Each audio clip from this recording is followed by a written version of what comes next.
Okay, we're going to come to order. Today is the Wednesday, September 15th, 2010, regular meeting of the Glendale Planning Commission. Could we have roll call, please? Present. Here. Here. Here. Report regarding posting of agenda, please.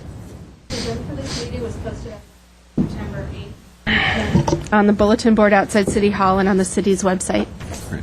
Would everyone please stand and join me in reciting the Pledge of Allegiance? I pledge allegiance to the flag of the United States of America and to the republic for which it stands, one nation, under God, indivisible, with liberty and justice for all.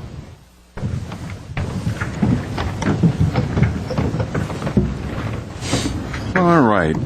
Approval of minutes from September 1st. Any comments or corrections?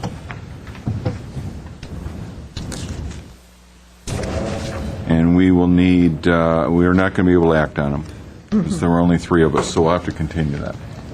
I was just looking at our attendees, so. I was looking. All right. Agenda item 5, oral communications. I have no cards on that.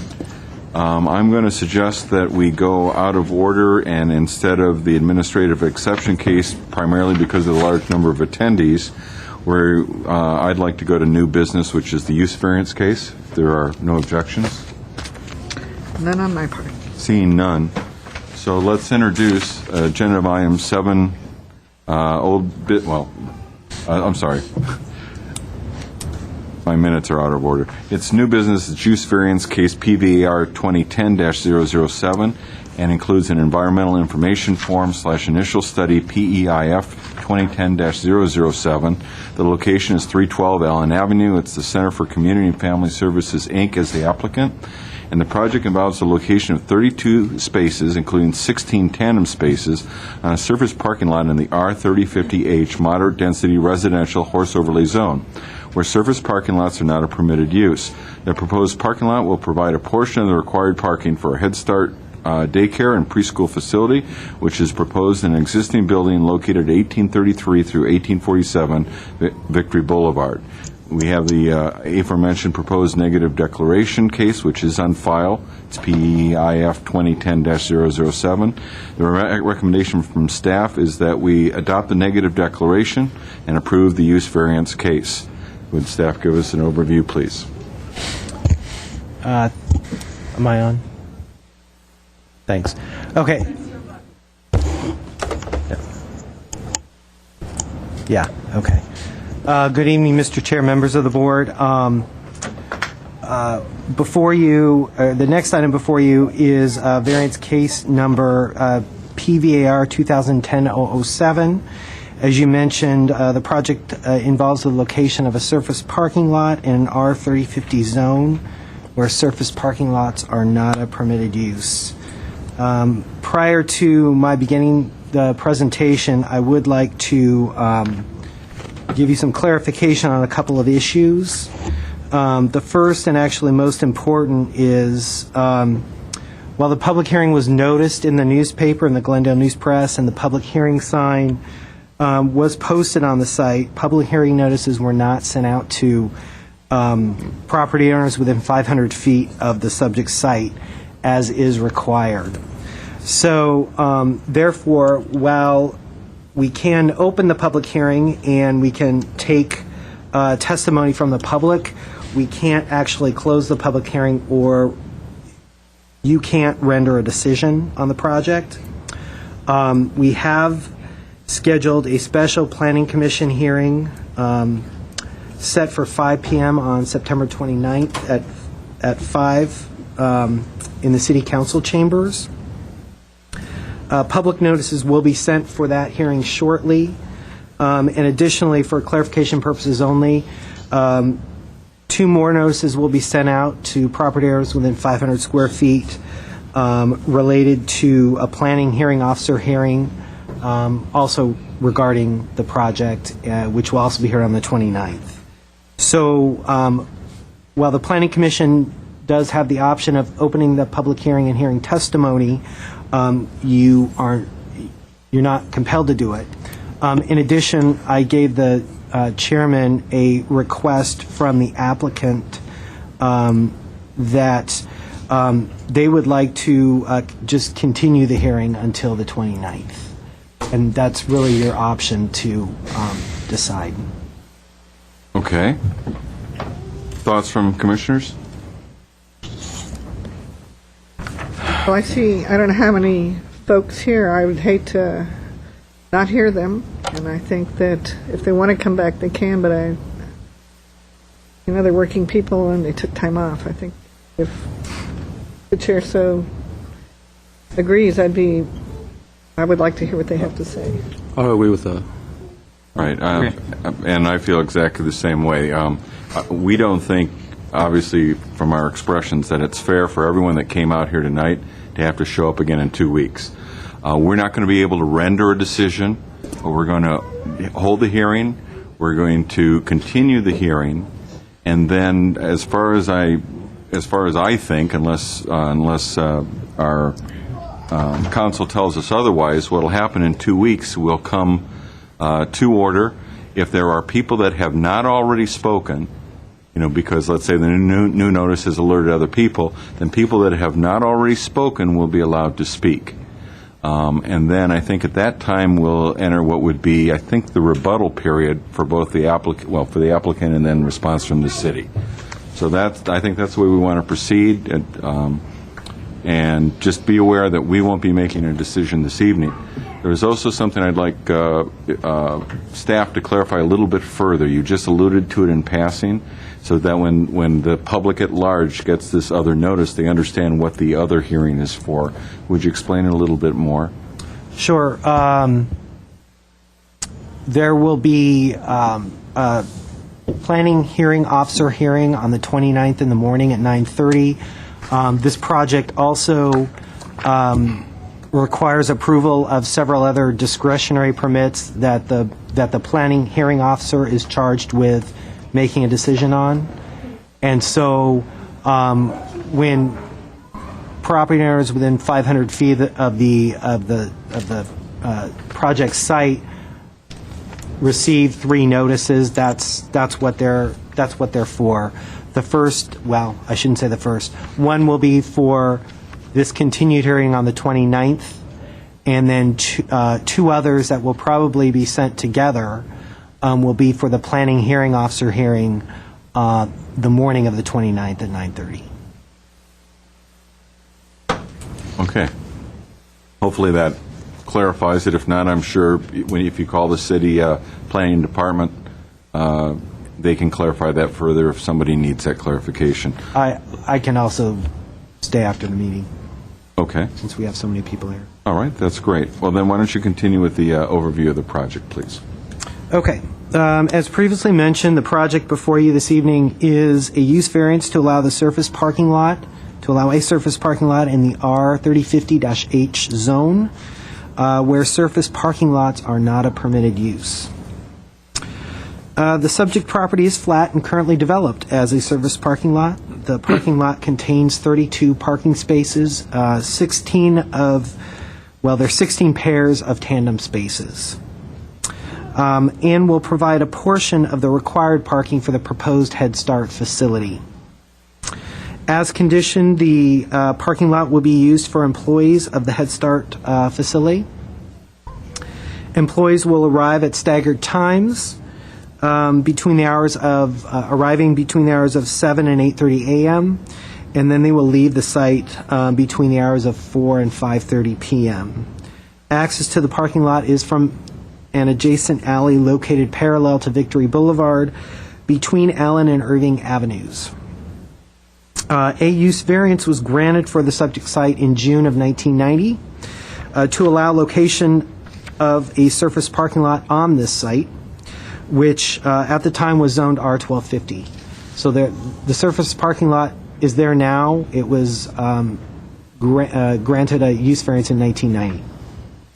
The approval was based on the parking lot being an appropriate transitional activity and certain characteristics of the lot. A covenant agreement was recorded stipulating that the parking lot was to be used solely for the existing architectural firm that was located at 1833-1847 Victory Boulevard at the time of the the variance request. No changes to the existing parking lot are proposed as a result of this application. As I mentioned just earlier, the project also requires approval of several variances and a parking reduction permit, and those items are scheduled before the planning hearing officer on September 29th. Approval of the use variance requires 4 findings of fact to be made, and staff believes that these findings can be made in the affirmative. The first one, strictly applying the provisions of the ordinance would result in practical difficulties and unnecessary hardship, inconsistent with the purposes and intent of the ordinance. The R3050 zone is intended to act as a transition and a buffer between low-density residential land uses and more intensive uses, or more intensive development. The proposed surface parking lot will be consistent with this intent of the R3050 zone, as it will shield the existing residential development to the north from the alley and commercial development to the south, which is along Victory Boulevard. Again, as previously mentioned, in 1990, the zoning hearing officer approved a use variance to allow development of the site for use as an employee parking lot for the adjacent business.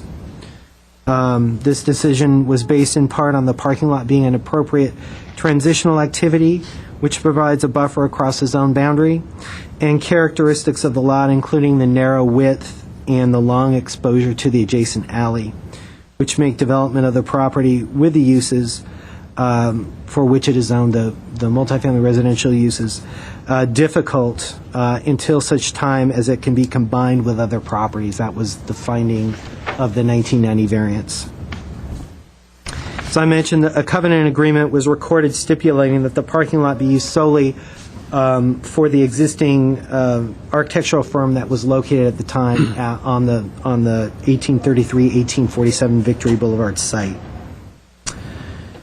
It is an unnecessary hardship at this time to require removal of the existing parking lot based solely on the fact that the architectural firm no longer uses the parking, particularly given that the parking lot complies with the intent of providing a transition between land uses and will serve virtually the same purpose of providing employee and parking for the Head Start facility. There are exceptional circumstances, conditions applicable to the property involved that do not generally apply to other properties in the same zone or neighborhood. While the site is relatively deep, it's also only 45 feet wide. This lot width is unique in the area. 28 of the lots on Allen Avenue between Victory and Lake. Of the 28 lots, 27 are at least 50 feet in width. And the 28th lot is 49.46 feet in width. So this is narrower than all the other lots on that block. The reduced lot width makes development of the site more difficult. And then given that the permitted uses of the R3050 zone are largely limited to low to moderate density residential uses, the lesser lot width reduces the options for this type of development. Additionally, the granting of the use variance for the surface parking lot on the subject site in June of 1990 is another exceptional circumstance regarding the site, which also warrants granting the variance. The granting of the variance would not be material detrimental to the public welfare or injurious to property or improvements in such zone.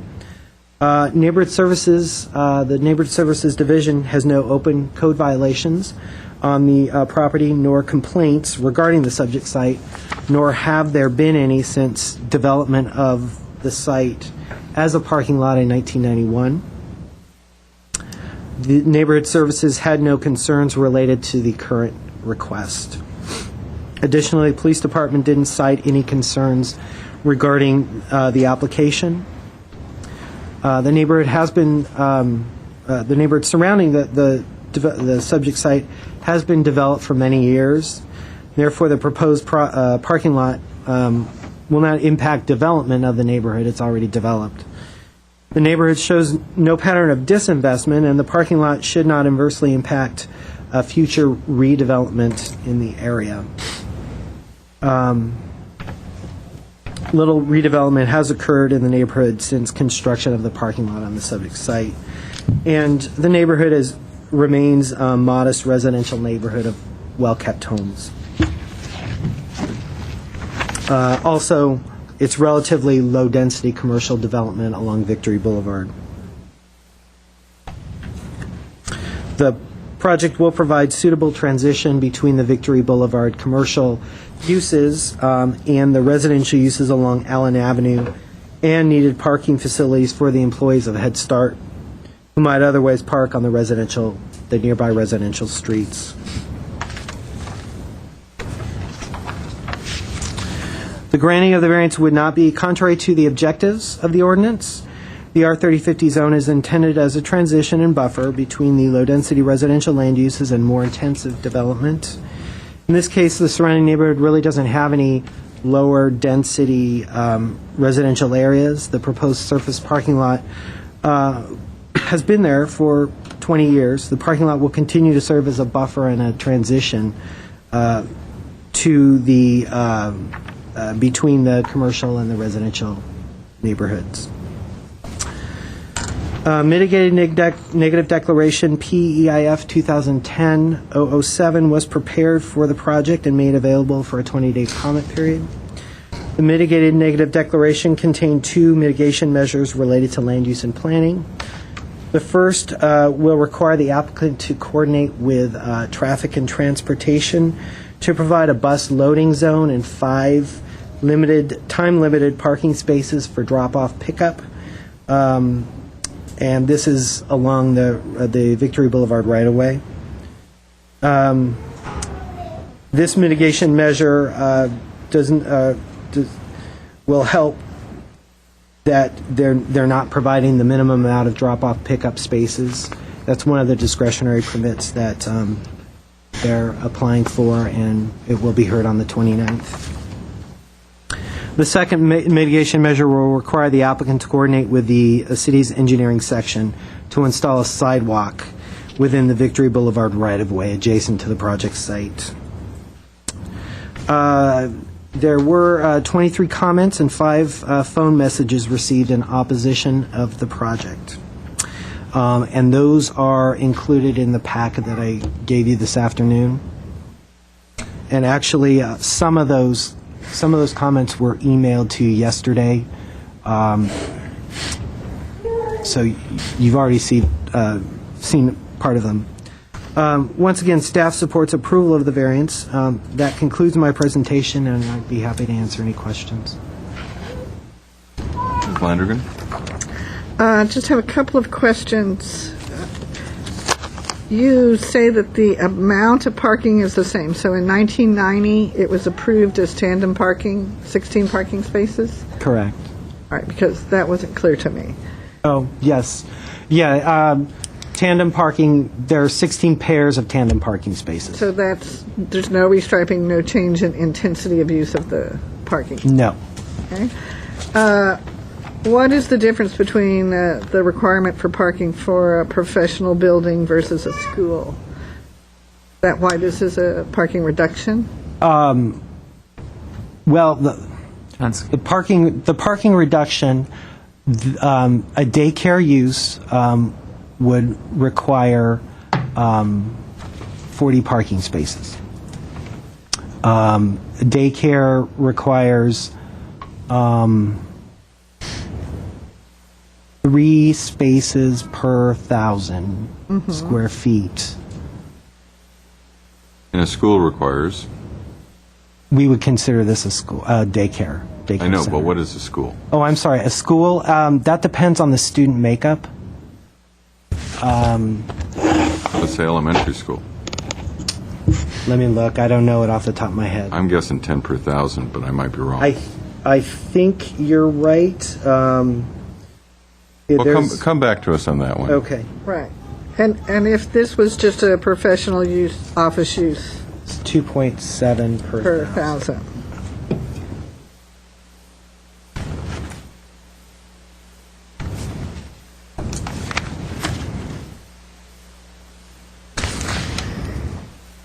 All right, thank you. Anything else for staff at this time? The drop-off pickups spaces, is that at the new parking lot or is that where the building is? Which one is going to be designated for that, for those drop-off pickup?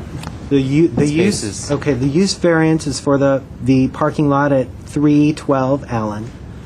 That will be used for employee parking. Right. The pickup drop-off spaces currently that will be located on the site, will be located adjacent between the building and the alley on the 1833-1847 Victory site. Right behind the building. So Basically, there are play yards proposed also in that area. So the drop-off pickup won't be right next to the building. On Victory or in the alley? In the alley. in the alley, There'll be the alley, the drop-off pickup parking, and then the play building. yard, building. So the parking and the, let me get up and show you.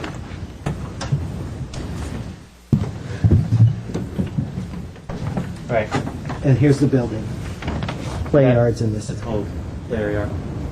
So that's just designated for drop-off. No parking.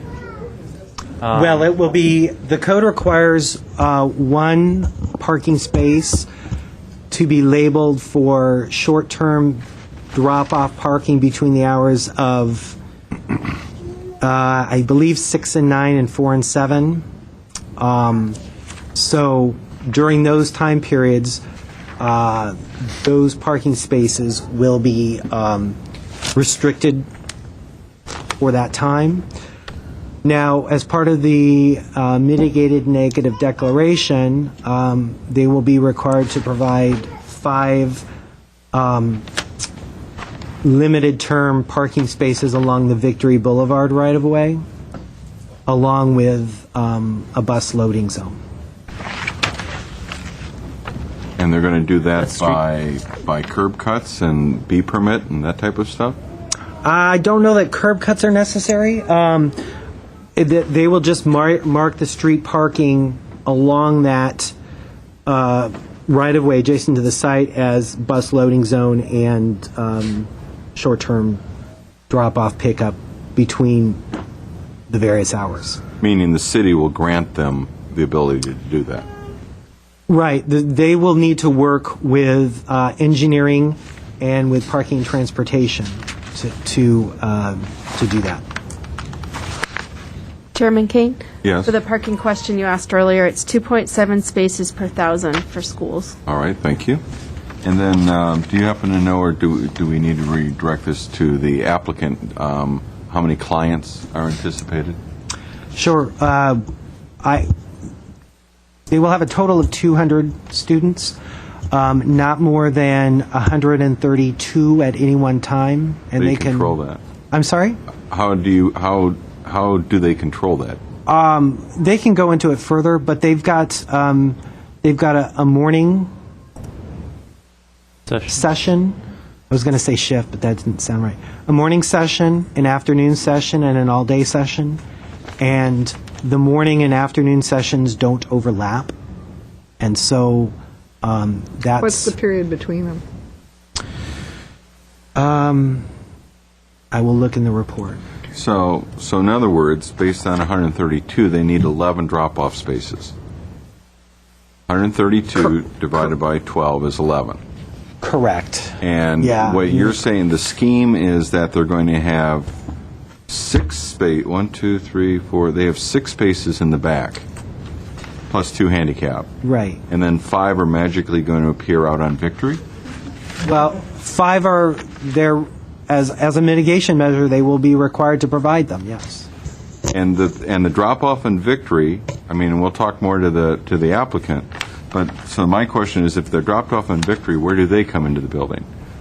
There's an entrance in the front of the building, and there's Yeah. an entrance in the back. Well, the entrance in the front of the building goes into their office reception area. I doubt very much that children are going to go in there.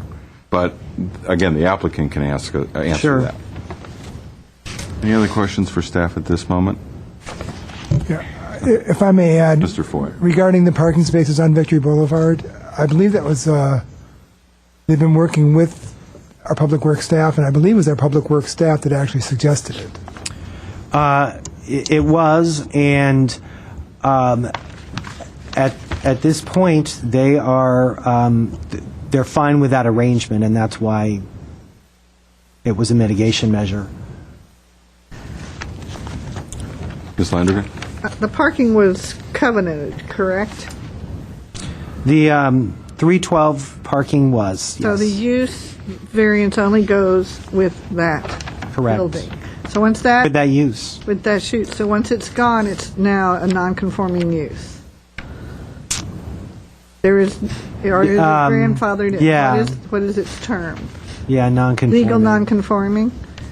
Well, How can you use it if it only goes with that use? No, How can that's you- why it's back before you. right. It's just non-conforming. So I'm correct, it's just legal non-conforming. It's just not conforming. Yeah.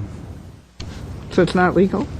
You aren't going to go there? The variance went away with the previous, when the previous occupant of the commercial space went away. All right. Can I ask one last question? Of course. Was the previous zoning also considered a transition buffer zone? That same definition of the zone as the R3050? But this, in 1990, when this was approved? I can see what the intent of the R1250 zone is now and give you an answer. I would need to do some research to go back to 1990 to see what the intent of the R1250 zone was then. Okay, thank you. Mr. Foy? I mean, I would imagine that a higher intensity, in terms of providing buffers between commercial uses and single-family neighborhoods, probably a higher intensity residential zone such as R1250 would have been seen as more of a transition buffer than an R3050 zone, to which it was subsequently downzoned. One other question. What, do we have the amount of staff and the anticipated use? So how many staff would be there in the morning and how many staff would be there in the evening? There would be a shared staff. I know that there are 29 staff members. I don't know the specifics of are they all on the site at the same time? They come in the morning from 7 to 8:30, and they leave from 4 to 5:30. So in the beginning and the end of the day, there are probably not 29 staff members there, but there may be during the middle of the day. I don't know that question. Well, the reason I ask is that in an architectural building, usually staff comes in, they stay all day, they go. Show up at 10, leave at midnight. That's right. So there's not a double impact of the traffic. Those are the things that I don't know. I haven't had a chance to see the negative deck to see how that was addressed, but that's doubling the intensity if that's the case. So that's a piece of information I'm very interested in. Okay. The applicant may be able to be more specific as to when people are coming and going. I know that there will be 29 people working there. Thank you. Nothing else at this time. We can always take another crack at staff later if we'd like. Let's move on and let the applicant present their case. You have a total of 3 cards, and I'm not sure who your lead applicant, well, there are numbers on them now, so I'm going to assume it starts with Mr. Smith. But it's Mr. Smith, Mr. Dukmasian, and Mr. Horowitz. You have a total of 15 minutes. Use it however you would like, sir.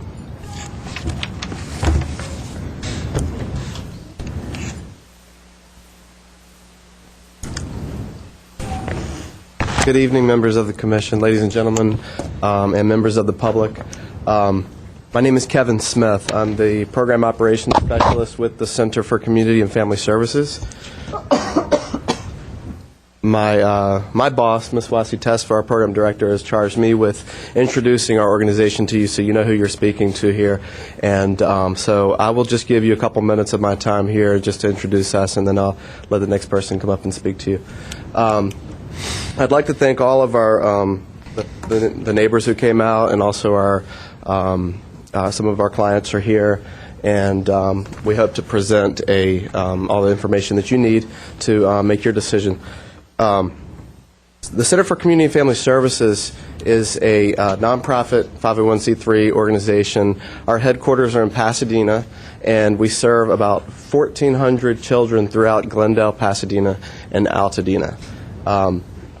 We've been in the business in the San Gabriel Valley of preschool and daycare services for over 40 years now, providing critical services to a lot of families who need them. We're recognized nationally for our educational and nutritional programs and the expertise that we offer in providing those services. But I think most importantly, over the years, we've developed really good relationships with our community organizations, with the city, with the colleges that are in the area, our neighbors, and a lot of individuals who've come and received a product from us, which is the preschool and daycare services. We have 13 sites throughout this area, and this particular site, which is the reason we're here today, is to talk about 312 Allen Avenue, was located through a very interactive process. We've been in this process for about a year now, at which time we began meeting with city staff. We began our search throughout Glendale to find a location that would put us in an area for success in delivering this product. We looked at several places on Central. We looked at several places. We looked at one location in Grandview. But what we really needed was a location that would allow us to provide this service to families who could access us. Accessibility is the number one. If you can't get them there, you can't serve them. And we are able to serve a lot of our sites by locating in areas like this where residents can walk to our sites. So we are in an area now where we do see a lot of potential in that, as opposed to retail areas and industrial areas where we would have to incur a lot more expense to transport children. Time on the bus for the kids is never good, and but we have found that type of site. This site will enable us to provide a service to the community that we have identified. We have performed community assessments, very intensive community assessments every 3 years since we've been in business in the Head Start program. Our most recent community assessment identified over 400 children in the 91201 zip code alone that would be eligible for our services and need this type of product that we have to offer. And we want to give these children what they need. What it is they need is an area that's safe, an area that has all of the resources that they can access. Parents need a place where they can drop off their children and go to work. The 0 to 5 population is the population we serve, and we are right now able to do this if we can occupy this site. A lot of our sites are broken up into smaller sites. Some of them serve the younger, the babies, the infants, the toddlers, age 0 to 3. Others serve the 3 to 5-year-olds. At this site, we'll be able to do both, all in one place. That being said, I'd like to bring up our site director, who will be, I guess you could say, the face of this organization at that site. She'll be the first line of communication with the neighbors and the community in that area. And her name is Azo Dugmajian. But before I bring her up, I'd like to field any questions that you were holding off for me. And also, we have our architect here to talk about more of the technical aspects, so I may defer some of those questions to him. But I think we'd like you to just flow through, and then we'll bring people back as we need, if that's all right with my commissioners. Thank you. Okay. All right. Thank you very much. And at this time, I'll introduce Azo Dugmajian. She's our site director, who will be located at the Victory site. Well, I apologize for misidentifying you earlier. That's okay. Good evening. So my name is Azo Dugmajian. I'll be overseeing the operational hours at the new site, and I would like just to let you know that we are a good program. We are good neighbors wherever we locate. And answering your question about the teachers, we will have 29 teachers, and the parking, they have different shifts. Some of them come from 7 to 3:30, some of them 8 to 4:30, and some teachers will be there 9 to 5:30. So we will be able to control that. And the site, this specific site, is special for us because, as Kevin was saying, that we will be serving babies, infants through preschool age children. So the building is very unique to meet our needs and to meet the needs of our community. So we will be busing children, and we will have additional parking space for the parents at the back. Other than that, you know, as most of you maybe know about Head Start program, we serve the community with comprehensive services, and we provide the best care. We are very close to Glendale community. We've been serving Glendale community for the past 15 years. Children that we have served, they are already in college. So we have families that have been returning to our program for 10 years, 12 years. And I have experience as a preschool teacher previously for 7, 8 years before I became site director in Glendale for the past 8 years. So we are nonprofit, and we are here for the families, and that will be a wonderful home for our babies and for our preschoolers. And we are always have been very good neighbors. We're not here to cause anybody any inconveniences. We are just here to serve the community that has been underserved based on our community assessment. As Kevin said, about 400 families that live around that area have not been served. So basically, we want to serve those families and provide services. Any questions? We may have shortly. Thank you. So I would like to invite Mr. Herb Horowitz. He's the architect.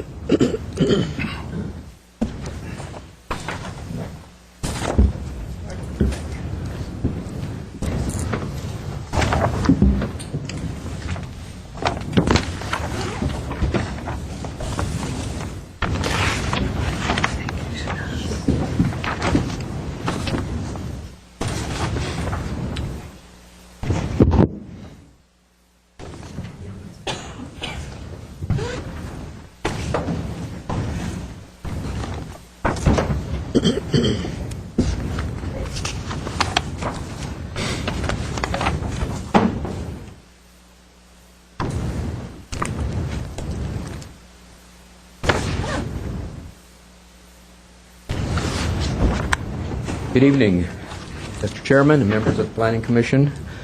My name is Herb Horowitz, and I'm with McKinley Malik Architects at 35 Hugus Alley in Pasadena, California.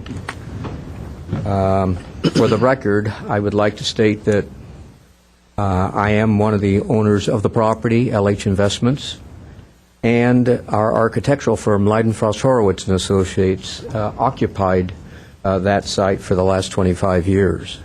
So we've been with the community for a great period of time, and we had up to 90 employees. Well, actually we had more, but our office staff generally was up to 90 employees for the greater part of 25 years. So the parking lot on the east side of the alley was used to support a staff of 90 people. I'd like to thank Mr. Kiesel for his fine presentation, and I'd like to focus in on tonight's hearing, which is specifically for the use of an existing parking lot located at 312 Allen Avenue. And this is for the proposed daycare and preschool facility proposed to be located at 1833 through 47 Victory Boulevard. Just to focus in on the property, this is the parking lot that we're discussing tonight in support of the building 1833 to 1847 Victory Boulevard. There are 8 parking spaces, drop-off spaces located off the alley, and we propose to locate 5 additional drop-off spaces on Victory Boulevard, including a bus zone, which will transport approximately 56 children during the course of the day. So that reduces the number of drop-offs and pickups dramatically. This parking lot has served the previous tenant without any problems for the last 20 years, and Mr. Kiesel did some research with the police department, and to the best of our knowledge, there have been no complaints.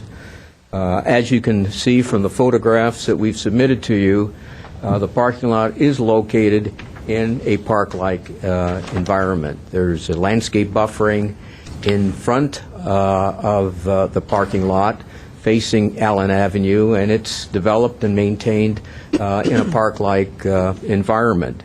There's a large landscape buffer zone between the parking lot and the adjoining property owner. And we purposely landscaped it to create a pleasant environment. It's been maintained on a weekly basis for the past 25 years, and we will continue to do so. In terms of the parking area, it's to be used strictly for the use of teachers and staff, and as we said earlier, a staff of 29 people. The staff arrives in a staggered sequence, some arriving at as early as 7 o'clock in the morning to help children and parents who have to drop off their children at that early time. So they'll start at 7 o'clock in the morning to 9 o'clock in the morning when the school and the daycare center begin their formal day. And in the evening, the pickup of the children will be from 4 o'clock in the afternoon, 3 o'clock afternoon until 5 o'clock in the afternoon. Again, it's on a staggered basis. There will be 2 bus routes, if you may, one in the morning, and the bus will, as it's currently set up, will handle 28 children in the morning and 28 children in the afternoon. So almost a quarter or a half of each session students will be arriving by bus, again mitigating the need for pickup and drop-off and parking. So in terms of leaving the premises for lunch, the teachers eat lunch with the children, and the staff normally bring their lunch and eat the lunch on the premise simply because there's a 30-minute lunch break that the staff gets during the course of the day. So you won't have that peaking of parking that normally takes place in the morning, at lunch, and in the evening. We believe that this use is an excellent use for this location, and I know that some of the neighbors have commented on the lack of parking and particularly the problems that they have when the production studio across the street has casting calls. There seems to be a great number of people that show up for those casting calls, and they do occupy quite a bit of the parking within the neighborhood. When we had our offices there, we had the same difficulty in controlling other people from parking in our spaces. So we believe that it's an excellent use. We believe that this use is for the children of Glendale, and it's specifically for the children of Glendale. And they can't bring in kids from Pasadena or from Burbank. It's a benefit to the community and a benefit to the children. So that concludes my presentation. If you have any questions, I'll be more than happy to answer them. I'm sure we do. Ms. Landrigan? The bus drop-off, Yes, are you proposing it on Victory or on one of the side streets? on Victory. The bus stop will take place in the first 60 feet from Irving north on Victory Boulevard. Then we're proposing 5 additional drop-off and pickup areas on Victory Boulevard with limited parking from 7 to 9. We haven't decided yet, and we're working with Public Works to determine whether it's going to be 10-minute parking or 15-minute parking.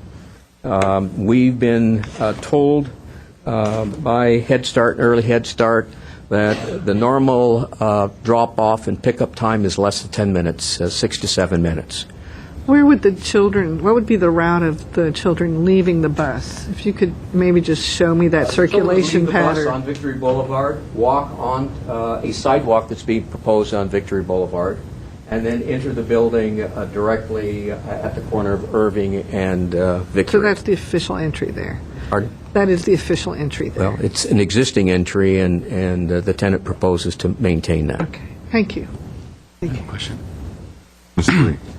I have a couple questions. One is that your handout that was submitted just now in your outreach effort, you had visited 119 households and not present was 67, and the present but had concerns were 3. But I think last night I received really a bunch of concern emails and all that. What efforts, I noticed that, it was great for you to have outreach out to the community, but if you had 119 households visited and 67, which is more than half of them, you weren't able to reach out to, was there any other efforts made or any other meetings that was scheduled to really reach out to these people? That was my first question. The second question is that, you had stated that you had designed the school for about 200 students being enrolled and 132 at any one time, and your drop-off and the parking lot usage and the building usage was designed for that. Do you have any procedures or policies that's in-house that will assure this, that controls the limit? What is it that's going to prevent you from having 250, 300 students in the future? You might have more people with small kids moving in the area. So I kind of wanted to find out what is it that you have internal check, I guess, to keep these students at a limited number. I would like to defer that to Mr. Smith, but I believe that there is a limit on the number of students that can be placed based on the square footage of the building. State law. And Yeah.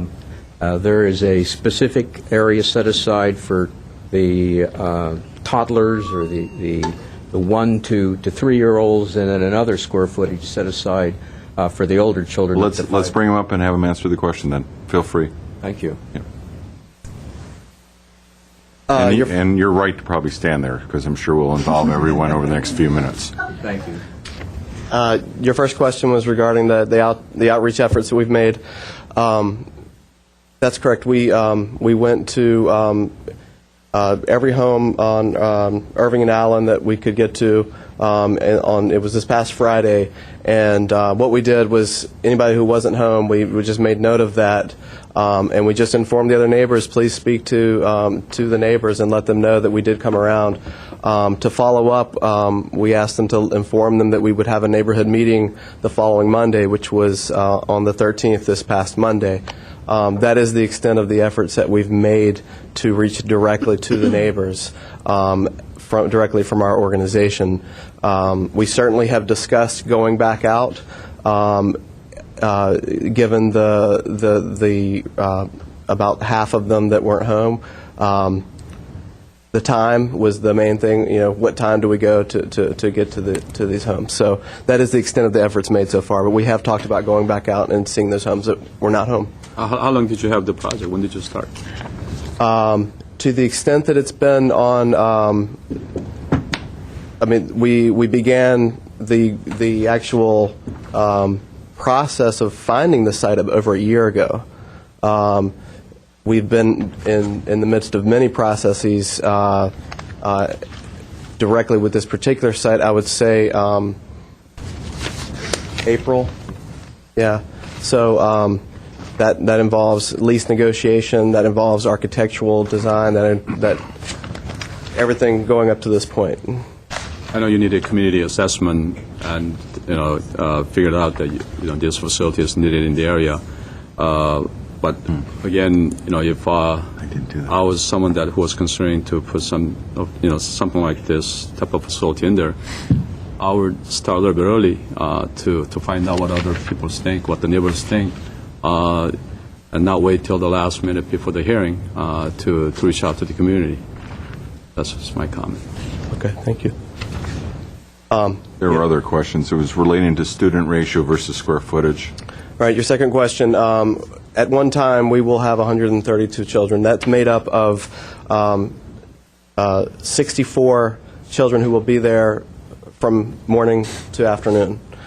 And the remaining 68 will be there. There'll be a group of 68 in the morning and a group of 68 in the afternoon. Two different groups, not overlapping, as has already been stated. But to answer your question, can we expand? We physically cannot expand because of the ratio of 75 square feet per child in each classroom. And while the building seems very large and spacious, as far as usable classroom space, it's limited to what we have. Then let me rephrase my question. You had 20 students enrolled, and you can only have 64 and 68 in the morning and in the afternoon. Right. What happened to the difference of 68? Well, it would be 64 plus 68 plus 68. That's the So 200. you have 3 sessions.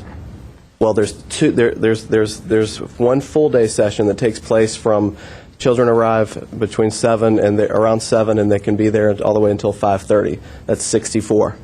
68, a different 68, come at 8:30 and leave at 11:30, and then a different 68 come at 1 and leave at 4:30. And then the checkpoint on that is the state drops in from time to time and does a head count? Yeah, absolutely. Licensing, child care licensing can come in at any time, and Say, why are there 500 kids in this? absolutely, right. Yeah, we're audited by several organizations, so yes. Is this, go ahead, please. Yeah, that is a child care division, who's going to check that. But I was asking if you have your own self. Oh, yeah. Yeah, we're required to maintain our own standard operating procedures for child ratio. And then the 75 square feet is irrespective of infant versus toddler versus... That's correct. Okay. That's Now, correct. there are... I'm just curious because I can't remember the ratios. At one point, And I'm sorry, can I correct myself? It's 35 square feet in the interior and 75 in the outside, so sorry about that. Right. 35 in the interior, excuse me. 75 for the playground. 75 in the play yard, yes. But that does vary between infant and... It's actually the same.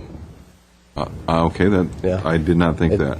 So if you take the 74 square feet of one playground and the 1652 the other, you got roughly 5,000 square feet. Right. Divided by 75, it's, I don't know what the math is, but that's like 68?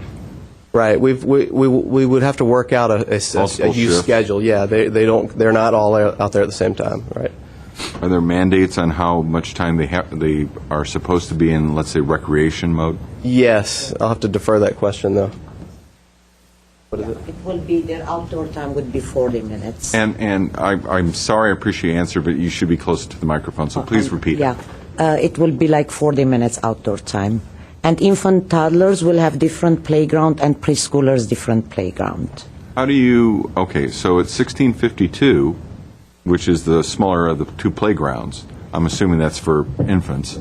Yes, the smaller playground would be for infants, So yes. that by math would limit how many infants you can have, and the 3474, if my square footage is right, limits how many of the other size children you can have. Yes, and not all children come out at the same time. We have a schedule. Different classrooms come out at different time.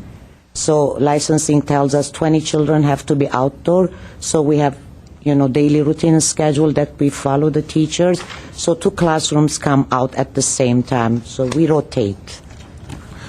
Now Yes. you testified 29 teachers, but there's administrators, there's support staff. It's total staff, I'm sorry. We count the total staff that includes... 29 is total staff then. 29 total Clarify. staff, which includes maintenance, I'm sorry that I was not clear. Yeah, it includes teachers, maintenance, and myself. And the the most amount of staff you'll have at one point is 29 is max. 29 is at 29 one is point you'll max. have 29 as total. Yeah, and then the staff basically they don't leave once they come.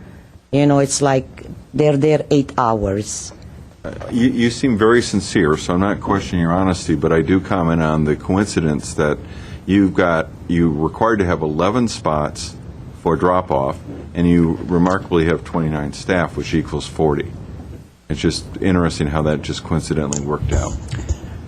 Actually, Chairman Kane, 32 they're staff. actually technically required to have more drop-off and pickup because the one space per 12 students is for 200 students, even though at any one time they would... They're looking for a parking reduction from the 200. Well, it's not it's a standard, so that's one of the standards variances. So Which isn't in they front would of need us. to. No, it's not. Is that part of your Correct. hearing in 2 weeks? Correct. Yeah. Okay. And the reduction will be mitigated by the fact that 56 of the students are Bused in. And, By bus. and that was, I'm glad you pointed out, you used the word mitigation earlier. That's not part of the environmental mitigation. That's something you'll propose as a condition to this other hearing, it sounds That's like. correct. That's not, again, in front of us right I did now. want to clear up that the ability to bring children into the facility by bus allows a reduction in the pickup and Drop-offs, drop-off, simply because most daycare centers don't have a bus program. Go ahead. What's the existing parking, the tandem parking used for right now? Is it used at all since you guys left the building? The building is vacant. So it's the parking spaces are just vacant. No one uses it. They're supposed to You be. do get some parking from Right, time to but it's time, not used for all anything in intents and particular right now. purposes, there is Right. no parking on the entire site. Right. Ms. Landergan. You all have had other facilities in Glendale. Did I hear you say that? Yes, we have four different facilities. One located at Glendale Avenue, Lexington, in YWCA, and one on Verdugo. So our reputation, in the community, we have got grants from Glendale, City of Glendale, that they have built us wonderful playgrounds, and they believe in us. That's why, they invest in us. And we have been very good neighbors wherever we have sites at. And we have sites in Pasadena, Altadena. And this is basically, as I'm saying it again, it's going to be only for Glendale community because we got this ARA money. So Recovery Act money. So you will limit on the basis of zip code? Yes, our program is federally funded and we're limited with our zip codes. We serve, the agency is Pasadena-based agency, but our zip code serves Altadena, Glendale, South Pasadena, and Arcadia. Well, I'm But sorry, we- but you just said Glendale residents. So is it Glendale or is it all that area? This facility is going to be available Only for Glendale. only Yeah. for Glendale In terms of their center. citizens. In Yes. that Children. particular location? Yes, That particular yes. And it's All my the understanding it can only be located, Yeah. it can only be only Glendale residents can be served by this facility. That's correct. Yes. So even though, I'm sorry, Go. it's a hair's breadth from Burbank. It's it's kind of out of the way of Burbankians most cannot Glendale. come. But Burbank, they have their own Head Start programs. They serve their own Yeah. population. We cannot go over to Right. Burbank. It's strictly thought I'd ask for that. Glendale community. So. So after and this facility, you're expecting it to be used up till 6 p.m. or not? 7 p.m. 7 p.m. 5:30. 5:30 p.m. Yes. After 5:30, We everybody's gone. close 5 days? 5 days a week. I thought We're you'd closed had on a the different weekends. hour. Yeah, we had request. 4 to 7 p.m. drop off time. You said 7 to 7. think that's what we heard You said earlier. 7 a.m. to 7 a.m. 1900s. Yeah. 7 a.m. to 5 p.m. Most of the children are dropped off between 7 and 9 a.m. in the morning, and they're picked up in the evening from 3 to 5.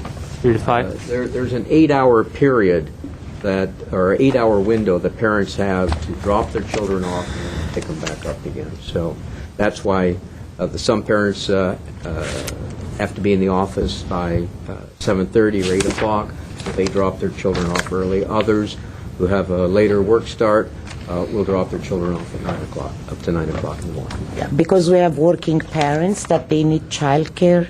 So, husband and wife, they work full-time. So those parents get full-time, like full-time care, 8 hours. And you have parents that need only part-day. So that's how we need to meet the needs of the families depending on their working hours. Can I interject real quickly? Because I think there may be some confusion.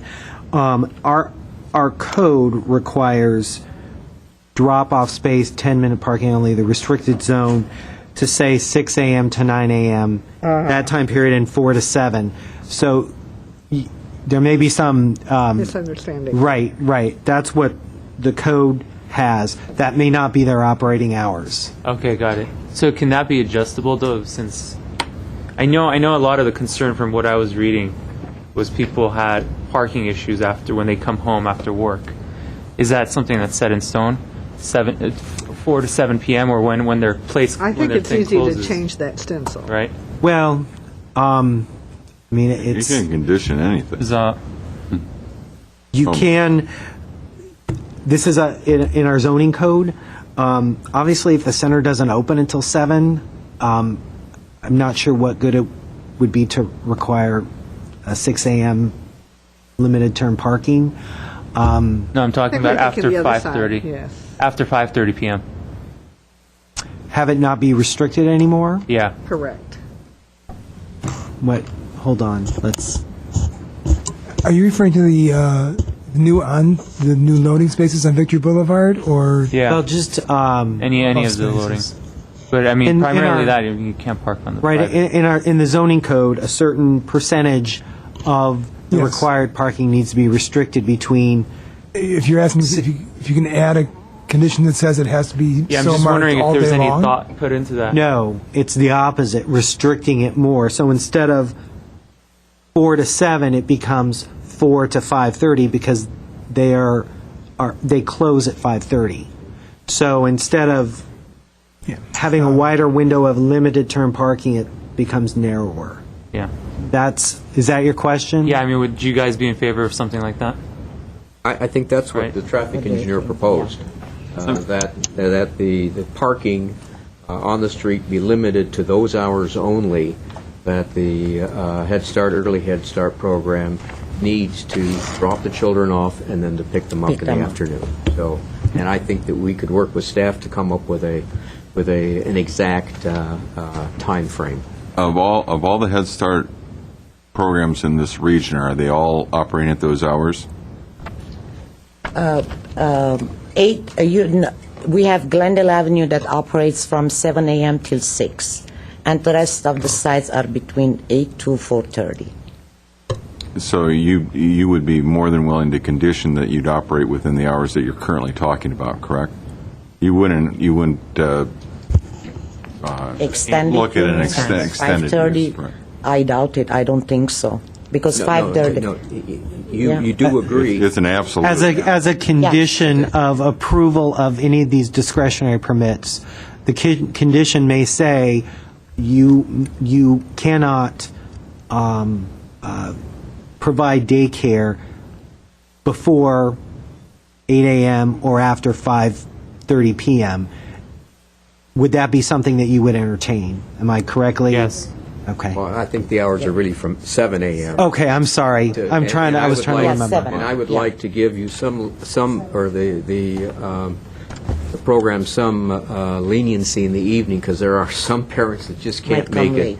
So if you're going to condition it, with Kevin's permission, I'd say from 7 a.m. in the morning to 6 p.m. at night. Okay, so it sounds like you are receptive to some sort of conditioning operating hours. Okay. Ms. What- Leonard, when you're no, through. continue. What's your largest facility right now you have? Riverdale, on Riverdale Street. 312 Riverdale. And how many students does that have? We have 178, but not at we have 2 split sessions. Right. Total 178, half in the morning, half in the afternoon. So that'll split be sessions. close to what this would be, since this is about 200 Yes. students. Yes. And is the drop-off and everything in the bus, kids being bussed in and the drop-off zones, is it similar to this situation here? How this will be? Speak to that. It's next to a highly residential neighborhood, and a lot of apartments, and we have predominantly a walking population there.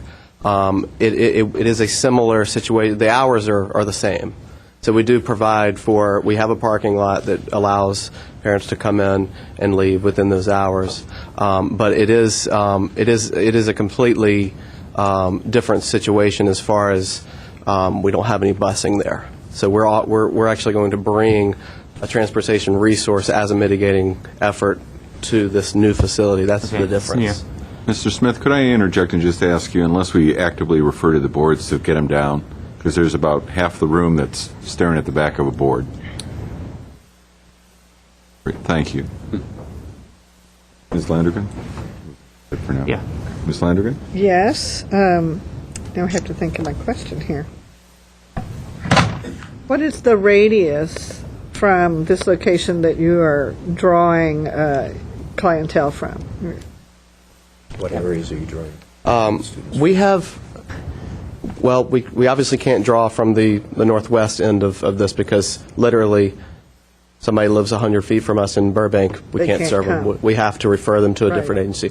However, we are open to all the Glendale zip codes for this site. So I believe it's 8 zip codes that we will, it is on a, we have an enrollment process that has a priority point system and also which includes transportation needs, includes working status. There's a lot of different priority parameters, but it is based on need and location. So obviously, people that are living closer to this area we would gravitate them towards this site, so that then our transportation costs. Obviously, we want to reduce those to the extent possible, but it is the 8 zip codes in Glendale that is our catch net, I guess you would say. And does that include live and work, so that if you have a work job here, you can't bring your child, you have to live? It is Glendale residents. Yeah, yeah. The federal the federal program, that's part of the audit process that we go to. Also, we're audited by several organizations, and that's one of the things they look at. Yeah, we would have to send back money to the federal government if we're serving a Burbank resident or anybody else outside of Glendale for this site. Thank you. All right. I don't think any of us up here question Head Start as a program, the quality of the program, I mean, the reputation. It's unparalleled. Thank you. What I look at, and I'm guessing the rest of my fellow commissioners are, is the specifics of where you're going and its impact to the neighborhood, and for that matter, the impact of the people you're trying to serve. The traffic patterns, the kids coming in. This is why we're asking these kind of questions. And then also just how do we deal with what it's doing to the neighborhood. So that's our process. You're an architect by profession, I take it. What are your thoughts about the parking pattern and the drop-off pattern in the alley as far as direct pull-in, people pulling out? I'm seeing 100 kids coming in, a kid a minute or several kids a minute with all this congestion going on and this risk. How do you control that? How do you have people paying attention? We were concerned about that, and that's why we retained a traffic engineer to help us with that analysis.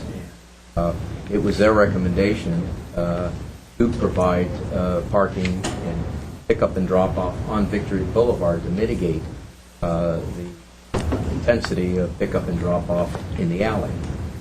So our proposal to have that limited parking during the pick-up and drop-off areas specifically to mitigate the use of parking. I mean, that sounds great in theory, but the use patterns of people are, if somebody has to go north on Victory to get to work, that's where they'll pull in and drop off their kid. But I don't see how you control the use of that alley for that purpose, especially when more than half of the drop-off spaces are designated for in the alley. I can answer Please. that. Okay, when we recruit families, we do parking agreement with our families. So, we specifically tell them what our expectations are, and, because we respect the neighborhood around, and we want to avoid the traffic. So that's why we have them sign parking lot agreement. And what's the penalty if they don't follow it?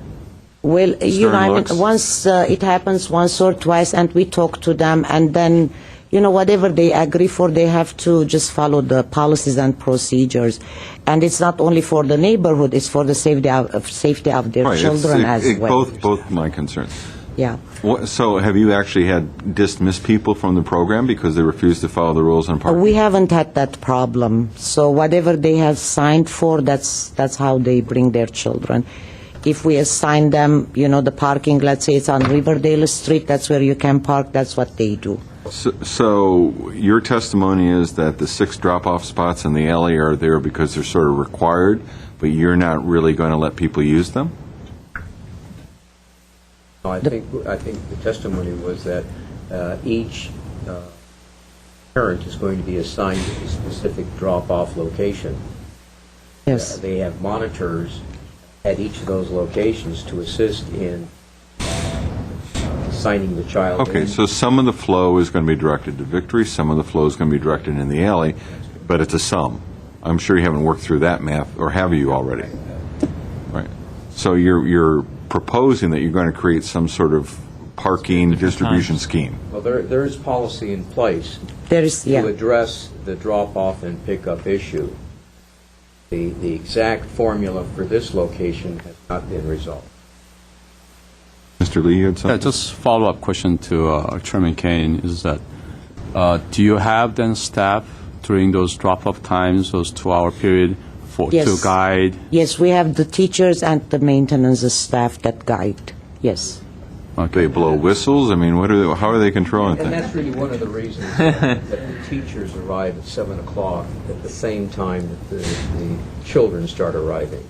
So they monitor access into the building in the morning, departure in the midday or in the afternoon. And is that your testimony then you're actually going to have children come in from 2 different entry points into the school? And I guess I'll call it school. Into the daycare? That's correct. Okay, and when they come in, there's always a sign-in? I mean, you're basically almost barcoding the kids in terms of making sure who you have and where they are and when they leave. Sign in, yes. And you're able to do that from 2 entry points? You're comfortable with that? Because we have 2 teachers in the classroom, so. But I mean, at the main entries into the school, you're confident you can maintain that kind of control? The parents have to walk, There's yeah. adequate faculty To to control monitor that. yeah. Okay. If I could add to this, we also have a transportation supervisor who's located in Pasadena, but his primary responsibility, other than making sure the bus routes are maintained and updated and adhered to, that the flow of traffic is constantly reviewed. And I've seen him at work speaking to parents that are pulling into the wrong place. Look, that's not the way to go. I mean, he has individual conferences with people. As far as, this is a free program. We're not going to kick somebody out, for Parking violations? Yeah. saying 11 minutes as opposed to 10 minutes. I mean, it's Well, it's not, maybe not It's that. one of our policies, but we have the personnel. It is a joint effort to adhere to the parking, to minimize any parking issues or flow issues there may be. But I think the main point is that there is sufficient staff there. It's not just the teachers there. We have a couple social workers there that are more freed up to be mobile, and also the bus that comes in has bus monitors on the bus that bring staff to guide the children where they need to go, make sure everybody's signing in, they get back on the bus and go. Any other questions at this time? Okay, so just for process, we're going to be continuing to take now public comment. Everybody will have 3 minutes to share whatever their opinions are. And then shortly after that, I'm sorry, was there something else you want to say? I had one more Let me complete my Okay. thought first. So we're going to have the public comment, a lot of cards, everybody gets their 3 minutes. Then after that, we'll have some comments from staff, but after that point, we're going to continue the hearing, and then in 2 weeks, again, any new cards from people that, have maybe just been noticed, and then you will have a rebuttal period. And of course, the rebuttal period is that. It's not for new commentary, it's for addressing concerns you've heard from the public. What did you want to add? Yes, one more thing. With the state budget cut, many preschoolers are left out. So our presence within the community now is more crucial than ever. So I just want you to know that. Thank you. Thank you. Now, this is the point of the hearing where I mispronounce everyone's name. Can I just chime in real quick? And if anybody wants to speak that hasn't filled out a speaker card, it would be great if you could do so now. Yeah, that's another thing I like to do. Thank you for reminding me. Got a lot of cards. Everybody gets 3 minutes. Once the first speaker's done, anybody else that turns in a card from that point gets 1 minute. Because there's a lot of people that always want to be the last speaker. So if they are, they get to be very brief. All right. First card I have is Susan Molick. And please correct me when I mispronounce the names. Thank you. Good evening. My name is Susan Molick, and I've been a horse property owner on Allen Avenue for the past 12 years and a Glendale resident for 27 years. The proposed site is supposed to house approximately 200 children between the ages of 0 to 5 in 2 shifts with less than minimum number of drop-off and pickup lanes on Victory Boulevard and less than required parking for employees at 312 Allen Avenue, which concerns me.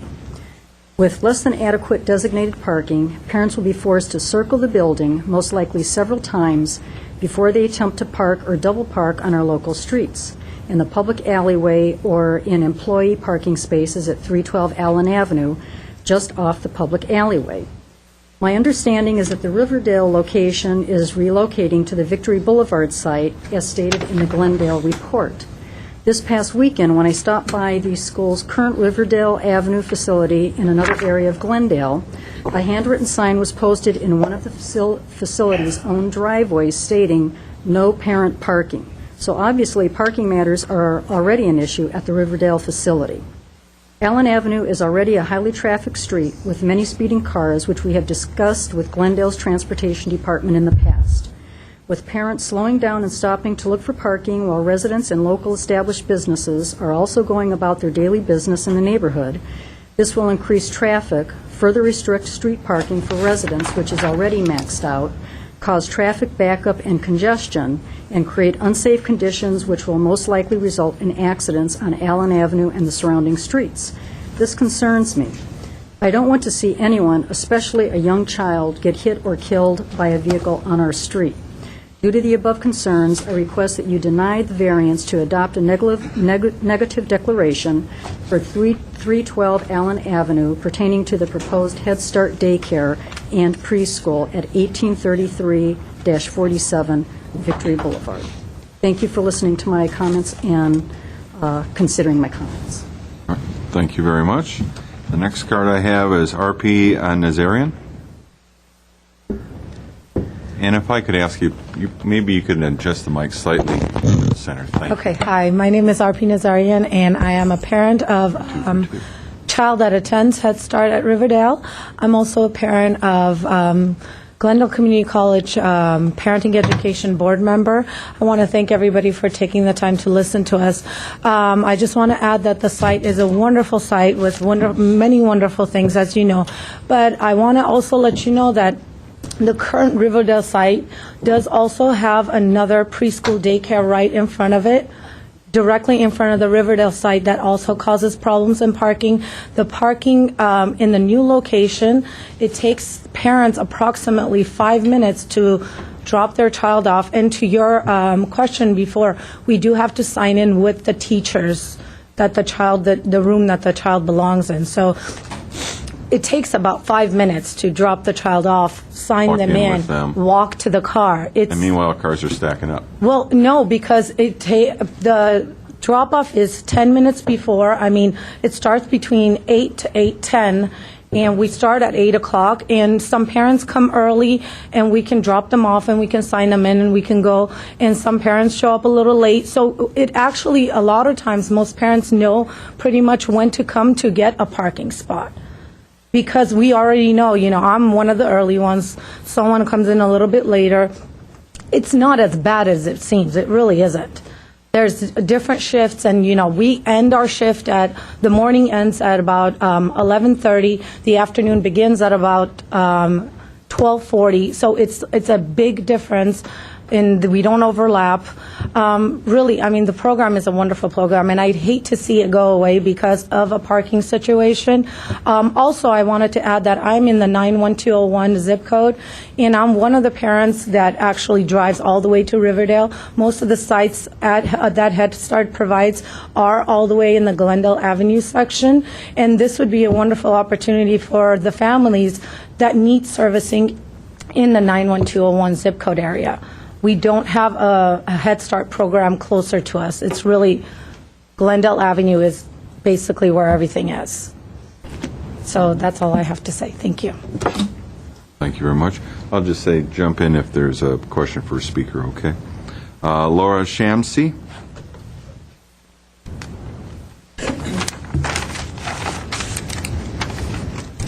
Hello. My name's Laura. I live at 323 Allen Avenue, which is somewhat across the street from the proposed site. I don't doubt that the school is a good program. I just don't think that this site is the right one for it. I do live in the neighborhood because it's in a horse overlay zone. I do have horses, and this will definitely be a dangerous situation when I'm trying to walk my horse down the street that's already crowded, and then have all these parents, piling up, trying to get their, kids to school. Definitely, there's not going to be enough parking. They're all going to pile up on Allen Avenue, in front of my house, in front of everyone else's house. Increased accidents, parents everywhere. And another thing that I wanted to ask about is the tandem.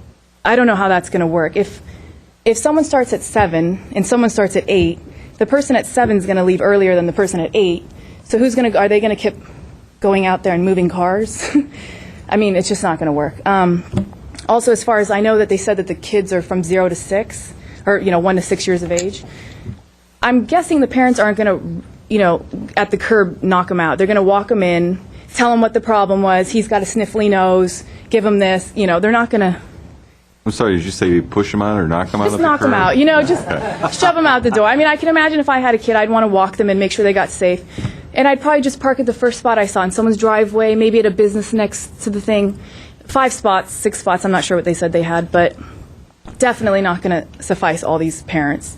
The other thing is, I can't imagine that most parents are going to want to drop off on Victory because it is a busy street. They're going to come over in the residential, block the alleyways for everyone, and drop off there. I mean, that's what I would do if I had kids. Also, the one thing is the noise from the outdoor. I know they said they had some proposed outdoor play areas for the kids. That's something that now neighbors are going to have to deal with all the screaming children in the 3 little proposed play yards, which is going to be fun for me. Also, I work from home, and he had mentioned that they went to all these places, all these residents.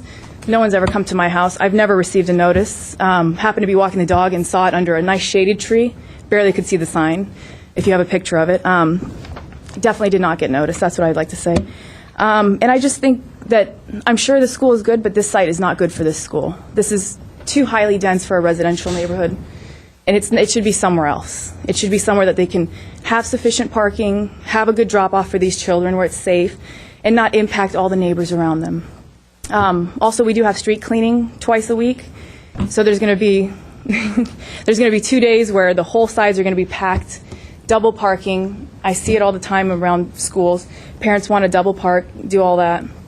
And basically, it's not going to be safe. It's not a good site, and that's just pretty much what I wanted to voice my opinion, being a resident living in the area. So that's pretty much it. Question? Just a question. Oh.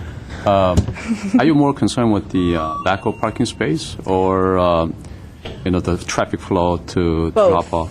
Both. The traffic. Because obviously, these people could find some off-site parking spaces, to suffice the lack of parking. I mean, that's one of the options. Right. But the drop-off and the traffic concern that you have, that's not going to go away. It's more of the increased density to it's a residential neighborhood, and now you put in a business, with staff members, with, kids, with parents, and it's just, you're changing the whole dynamic of the neighborhood. And, part of the charm of it is that it is a horse overlay zone, have our horses walking down the street. You're just increasing the traffic flow, and a business that's already, it's a low, impact area. But anyways, so, yeah, there's just a lot of concerns. The parking, definitely, the staff members are not going to always park behind each other. Someone's going to want to leave or come in late. Let's just park down the street where there's a nice shade tree. That's what they're going to. They're not going to, I don't know if they're having valet moving the cars. If the person starts at 7 or 8. That's just my concern. Another question. Oh, great.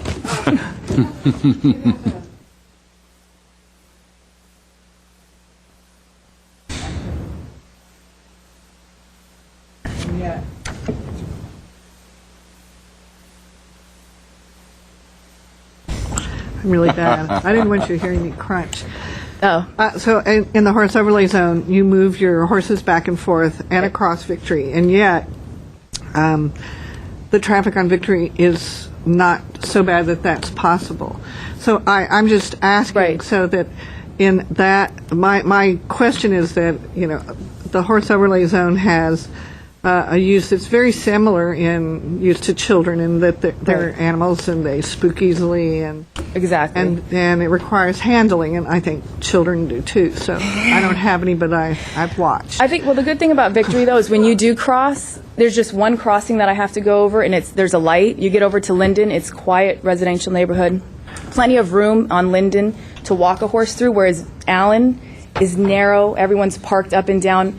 And I'm not allowed to walk on the sidewalk. So I'm going to be in the street with all these parents piling behind me, you know what I mean, honking, get out of the way, or little kids wanting to pet my horse. It's like, you know what I mean? So I think that might be charming. You might develop a revenue stream. I know, maybe I can do pony rides. Petting zoo. I don't know, but anyways, all right. And when do you usually do your walks, your horse Well, walks? I do them all hours. I mean, I sometimes go in the morning, I sometimes go in the evening, sometimes it just depends on my schedule because I work at home, so...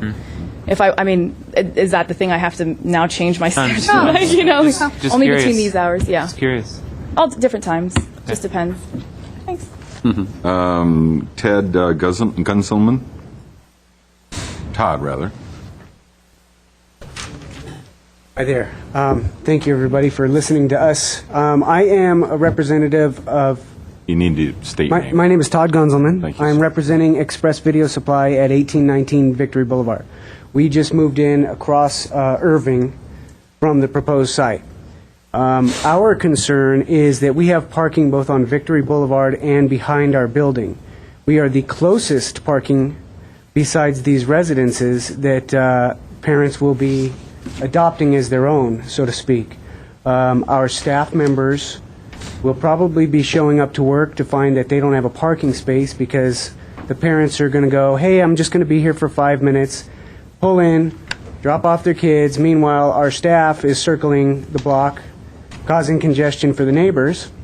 And also our back parking lot, which is for our customers, will, I'm pretty sure, going to be filled up with a couple of cars every morning because of parents not having adequate parking in the alley, whether it's regulated or not. I think everybody here doesn't believe that they're going to do a good job of that. As much as they might try, I'm sure it's going to be difficult because of the volume of people coming in. So it's going to be a hardship for us. And as somebody else stated, there is already a big problem because of the street sweeping, where they're shutting down a full side of the street twice a week. And then they've got the garbage can day. So they're already having parking problems. Once you start putting in another, let's lowball it and say 100 cars, it's going to be a big problem. And cars are zooming down Victory Boulevard. They are flying down that street. There's Glendale PD sitting in our parking lot and the parking lot across the street at least 3 times a week, handing out ticket after ticket after ticket. I watch it from my office every day. there's people, that's a high speed, very dangerous area. So we're concerned, and obviously some of the neighbors are. We never got notification. The only way I found out about this was the neighbor came by 2 days ago. So whatever they're doing to notify the neighbors didn't work for us, didn't work for the other woman that spoke earlier. So we're concerned. Question? Are you adjacent to Allen or Irving? Irving. So you're We're on across Victory, the street? right across the street, Okay. directly across the street. So if people are heading northbound on Victory Boulevard, let's say they get off the 134, they're going to be coming up the street, and before they can pull in, they're going to zip right into our parking spaces. I mean, it's a perfect layout for it. You know, unfortunately for us, if they do go ahead and let this go through. Thank you, sir. Thank you. Next speaker card is Russ Bartholomew.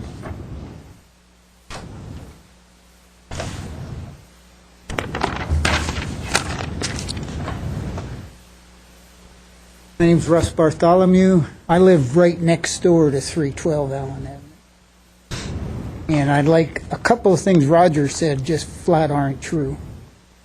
When I bought that house in 1979, there was a house next door to me on 312 Allen Avenue. It was there for 40 years. It was moved off, and then they rezoned it for the parking lot. So it was never a transitional neighborhood. The alley was the transitional part of the neighborhood. On one side of the alley, it was commercial, and the other side of the alley, it was residential. And it was that way for 40 years, maybe more than that, because the house was built in 33, and that house was moved in 80-something, 85 or 86. So for 50 years, the alley was the transitional part of the neighborhood. It was never intended that that lot would be a transitional parking lot. But it turned out that the people that owned the building before the architectural firm bought it also owned that house, and their kids lived in the house, and the kids wanted to move the house to Sun Valley. So one day I woke up and it was gone. They just, put wheels under it and moved it off. And then it became a vacant lot, which was an eyesore. And then they put the parking lot in, and it was less of an eyesore because the architectural people were very good. They got there at a routine time, and they left at a routine time. There were not, I can't imagine you people believe that there won't be traffic problems when you got 6 drop-off points in the alley and 60 parents dropping kids off. I mean, it's ludicrous to think that that'll work. Now, also, that alley is used by high-speed Glendale city trucks, which whiz up and down there when trash pickup. That's where they go from Irving to Allen through the alley. Also, the street sweepers go through there twice a week. Also, there's a firm that does blueprints where big diesel trucks go through that alley and drop off big paper supplies once or twice a week. So that is not a low-density alley. It's used by a lot of cars that don't have anything to do with the daycare center. And I just think, I love the daycare center. It's a great idea, but it's a bad location. And we have horses. And horses and kids don't mix, no matter what you hear. Horses spook at kids and kick kids, and kids are trusting. They walk up and pet anything. I'd hate to have to be sued by somebody because my horse kicked a kid that walked up and touched it when it wasn't even looking. And as the other lady said, we ride whenever we feel like it.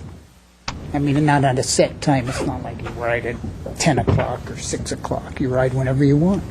Thank you, Mr. Bartholomew. George, it appears to be Kohler. I will blame the handwriting and not my pronunciation. George. At 90, you don't move too quick. No problem.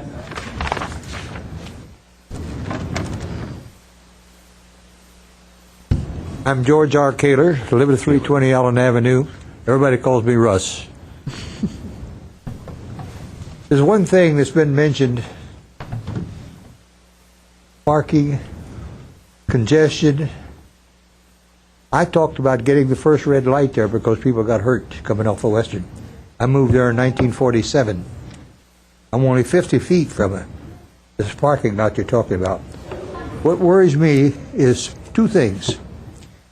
There's going to be so much congestion. There are going to be cars parked here, here, here, and here. Some idiot is going to be on the wrong side of Victory and bringing little kids across Victory. I was a Cub master, a Scout master, a Sunday school teacher. I love kids. And I don't like to see their blood. This is something that nobody's considered. They haven't sort of worried about it. You know, it makes me kind of clouded up just a little bit on the inside when I think about it, because somebody's going to get hurt. Sure as hell. Somebody's going to get killed, and people to make a few bucks or to congest or to take care of their own desires kind of shuffle of papers. I wasn't here because I've got a blind, sick son, and I was up to Travis Air Force Base. Anyway, I just got the information on this about 4 days ago. My neighbors like me, and they helped me even bring me over here. If you think about anything, if you think about kids, you want them to grow up, you want them to be right, you want them to be good, you at least want them to grow up. And you're going to lose a few, or somebody's going to be seriously hurt there. Thank you very much. Thank you, sir. Next speaker card I have is Tom, who lives at 315 Allen. I'm over. Alan, President. I guess Hi. the pens are wearing out. Yeah, we were all doing a few things and trying to get the numbers all straightened out. Well, my first concern is, what are we really licensed? What are they really licensed for there? There must be a license that attaches to the facility. We haven't seen a license on as the residents there, and that will tell us in the study report here, page 9. In one of the environmentals, PFB number 2010-007, not 008 or 006. So it says they're relocating their facility from 312 Riverdale Drive. And in 2 shifts and busing. So I presume that's, well, we don't know. We haven't been told if they're really busing people from 312 to us or not. Anyway, the license always applies. We want to see the license. Next, we have border issues because we're on Ellen. Our property is in the last 15 feet of Burbank. No notice went out to all the Burbank residents and the horse residents in Burbank or the Glendale Rancho, and that's a big concern. We also have issues with the development that's going along on Victory Boulevard and the access from the LE. There's easements of LEs like at the EVS building, which have been used for parking. The building next to us, 1905, has tenants in the rear and has built out their loft space for additional employees or work or whatever, and has never been deconverted, so there's parking there extra. Now, it varies based upon business time, but, and again, I don't think anybody noted either, that the architect, that there's the knot of parts on that schematic is another tenant who uses a back door as egress from his, and delivery from in his building and egress from his parking lot, right on the corner there, and that's really a blind alley on Ellen Avenue and at the alley. One other question I would like to ask is, we've taken a lot of videos and everything, and we would like to maybe email them to you if it's needed for another meeting. If that's possible, you just let us know. That would be your decision, sir. Okay. You would just want to contact staff and decide how to do it. Okay. One other thing, if I have any time left, I guess not. Thank you. We have 30 seconds. Oh, well, then I defer my 30 seconds to someone else. All right. Thank you very much. Next speaker card is Dave Schlegelich. I'll correct that. You lost the 30 seconds. When you were trying. My name's Dave Schley. Oh, thank you very much. And I'm at 319 Allen, 20 years, resident, horse owner, horse property. Very concerned about the horse situation, but more appropriately, I think that the latter part of the discussion with the architect, et cetera, was of interest for me because I'm a contractor. I know a lot about traffic and construction, et cetera, engineering. The alley is a very thin alley, width-wise. Irving is a 50-foot wide street, very small. Allen is 60 feet. The concern I have, again, is just how many actual drop-off and pickup locations there are and the actuality of their usefulness, especially in the alley. If they are perpendicular pull-ins, how is that going to work on that thin alley with two entry points with people arbitrarily coming in from Irving or from Allen off of Victory, meeting in the center, and trying to turn into one of the 5 or so drop-off pickups. That's not going to work. There's going to be a bottleneck right there. Irving is very thin. Parking is on both sides, okay, and it's congested. In other words, you can only get one. I just drove down it again to prove it to myself. You can only really fit one car when 2 cars are parked on either side. So if somebody's pulling off Victory and there's a backup of people trying to pick up and drop off on Victory, trying to circle around Allen, coming in from Allen or coming in from Irving, there's just going to be a bottleneck. That's my main concern on the actuality of pickup and drop-off congestion. This searching for or piling up cars to drop off safely. And again, safely is what we're really talking about. It is highly congested on Victory and Allen. Anyway, that mean I'm done? Yellow means go fast because it's about to go red. Okay. Well, that's my main thing. We have no camera for the red light. Yeah, okay. The tandem parking, I'm not concerned particularly with the tandem parking if that's staff. Okay, fine. I don't like it. I think it's great that they'll have some parking. But the point I'm driving at is where is this actual merry-go-round of cars going to go? I'm opposed to the location. I'm not opposed to a daycare center, but I'm opposed to the location. Thank you, sir. Very good. Any questions? Thank you very much, sir. Okay. Wasi Tesfa. Good evening. Yeah, my name is Wasi Tesfa, and I'm the director of the Head Start program for Pasadena and Glendale. Most of the things that I would say my staff have already said, but I do want to respond to one comment that was made. You know, we don't want a horse to kick and kill a child. We don't want a horse or a car to kick and kill a child. If a horse does that, we're closed. The federal government will close us down. The state of California will close us down. So that's really, the child safety is the most important thing for us. And then another comment I would like to make is we have been busing kids in Pasadena. We haven't had busing here in Glendale.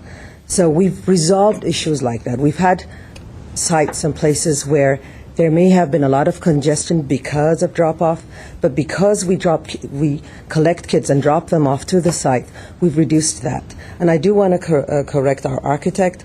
At one drop-off, our bus can take 56 children, not 28 children. So that's a large portion of the children being dropped off. The other thing that we can do, and we work with all our neighbors. We've always been, you can, check around our 13 sites what kind of neighbors we are. We can bring in kids staggered. We can start classes staggered so that if people have serious issues about, pileups, I don't have issues about it because I know how we work. We are one of the top programs in the nation. The federal guidelines, there are 1,900 policies and guidelines we have to adhere to. So when we say parents sign this, we mean it, and we make sure that they do or, that whatever they agree to do. And our parents are very, very happy to have this program. This is not a program they pay to come to. This is a program, like we said, we select and bring parents to. So they work with us. And usually when we start a program at a new site, we have more people there, especially for things like parking, helping us with that. We bring our other maintenance guys. We also have case managers there who work with them. So everybody is there trying to mitigate and address the issues. So whatever issues there will be here, we will address them. The other thing is, children are never, I will tell you when we dismiss staff. A teacher can be dismissed if a child is not within her reach, or if she does not know where the child is. If she lost the child for 5 minutes, 5 seconds, we have dismissed, we have terminated staff because of that. So these children will never be without any adult supervision. They will be in an enclosed playground, and the playground will be, I just want to comment on the Allen side. That's the playground for our infants. We only have 24 children from 0 to 3-year-olds, and they come 8 at a time into that playground. How much noise can 8 kids in a playground that's really buffered for noise make? I don't think they'll make a lot of noise. So, is that for me? Is that It time? was. Okay. Well, Time flies, doesn't it? Yes. yeah. So I will later. I can address some other issues if you have. Question for you. Yes. You mentioned that you are busing kids in your Pasadena Yes. facility. Yes. How many kids are you busing? We have 137. Also, because the applicant is stating that you have 2 staggered pickups of 28 kids each. Not 28. We can at each drop off. We can bus 56 children. The bus 56 carries children. 56 children. So you could carry up to 112 then morning and afternoon. Yes. So then, obviously that would be a good mitigation measure. Now, when you have a capability of doing 56 children drop off like that, is there a program that you how do you, enforce that? Or I guess, because instead of parents dropping kids off, promote, busing, so that you can pick up the kids and do Yes, that. yes, that's something also we can do. That's what we do for one site, for instance, at Escalon in Pasadena. All our kids, not Escalon, at Orange Grove, half of the kids are. Obviously, a lot of the concerns that people have is congestion in the area, and if you take 28 kids off of that, the parents coming in to pick them up. Obviously that'll help the situation. So if you can kind of assure that you have that capability, that you will maximize that capability. We will maximize. We will offer it to the parents, and parents also like it when they when they can get busing. So we will encourage. I cannot guarantee that the bus will carry all 56, but we have the capacity, and we will encourage parents to access that. And then I'm sure we'll have also some walk-ins. How does busing work? Are there pickup points, or you go to the residence? We have pickup points. You just work that out, depending? Yes. Okay. Thank you very much. You're very welcome. I have another speaker card identified as a consultant to the project, Andrew Burke. And Mr. Burke, quite properly, should have been with the other group, but I'll give you a minute or so to speak your mind. If you're associated with you're associated with the project? Yes. Yeah. In theory, you should have been with that 15 minutes, but that's all right. We'll give you a brief period of time. Thank you. My name is Andrew Burke. I'm with Ramsey Schilling Commercial Real Estate. We represent the landlord. I've been in real estate for 18 years, and we've represented the landlord and the property here for the last few years. I just wanted to point out that it's a commercial zone. It's always been a commercial zone. And so our job is to put the best tenant we can put in there for the landlord and for the long-term application of the property. Obviously, we don't want to put bad tenants or bad uses in properties because they'll end up coming back to bite us and we'll have to deal with it again.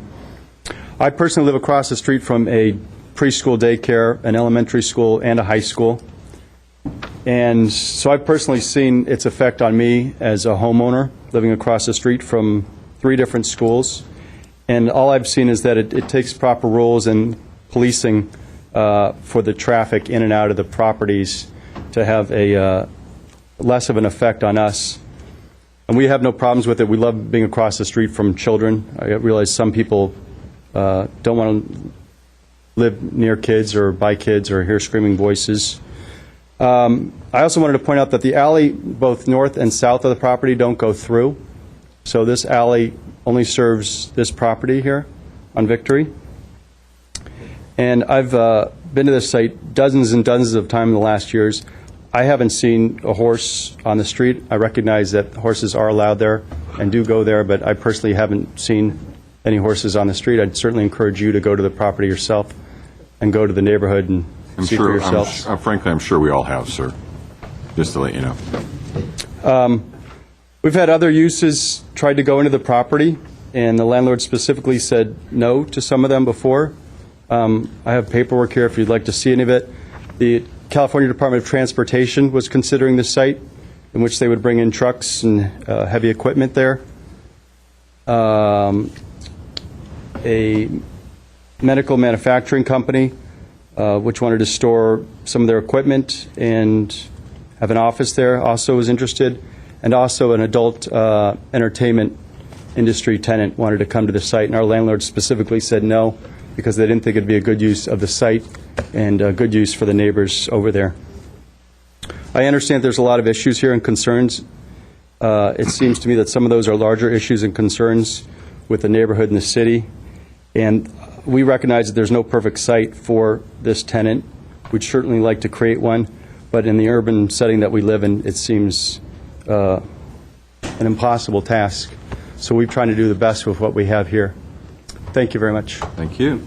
Next speaker card is Isabel Abraham.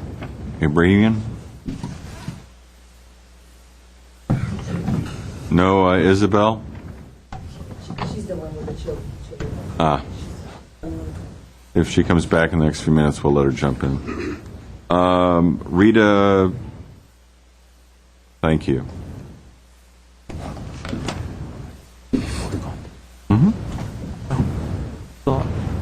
Good evening. My name is Rita Shaheen, and I will take my 3 minutes first talking as a resident of Glendale and having the concern that all the residents have so far. I've been living in 2427 North Verdugo, dealing a lot with the traffic from Verdugo Woodland coming south, going north both ways, and Glendale College.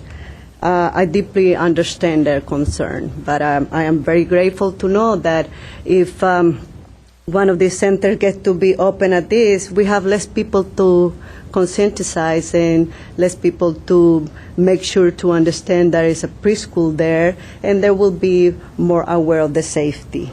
Second, I'm going to talk as a formal parent of Head Start. I've been living in the city of Glendale for 20 years. I am very grateful that I got that opportunity to be enrolled in the program, because unfortunately I didn't meet the low income status to put on my children into the Glendale district programs. But I was grateful that I found Head Start, federal funded, that told me, yes, you can make it here. As a parent, the Head Start program has always had a great job of educating parents and let them know that the first priority is the safety of our children. And the agreement that one of the staff was talking at the beginning, that's the first paper that we sign as a parent. First is the safety. And the third, I will speak as a teacher. We are professional. I am former parent of Head Start, and I am a formal teacher of Head Start. And at this moment, I'm talking as a teacher, and I will tell the residents, our children are under our care. They're not just walking around. They're not, for sure, be petting their horses. Of course, we would love to invite them so we can teach our children the life about horses. Thank you very much. I hope you really take all of that into consideration. Thank you. No question? Can I I'm sorry. Was it a question for the speaker? Rita, you said you live on Verdugo, North Yes. Verdugo? Right, but Verdugo Woodland. And is that where the North. Head Start program is? No. Where I work is Riverdale side, on Riverdale and Central. And where did your children go My to Head children Start? attended the Glendale Avenue, which is in Doran and Glendale Boulevard. Okay, thank you. So, thank you very much. The last speaker card I have is Robert Dixon.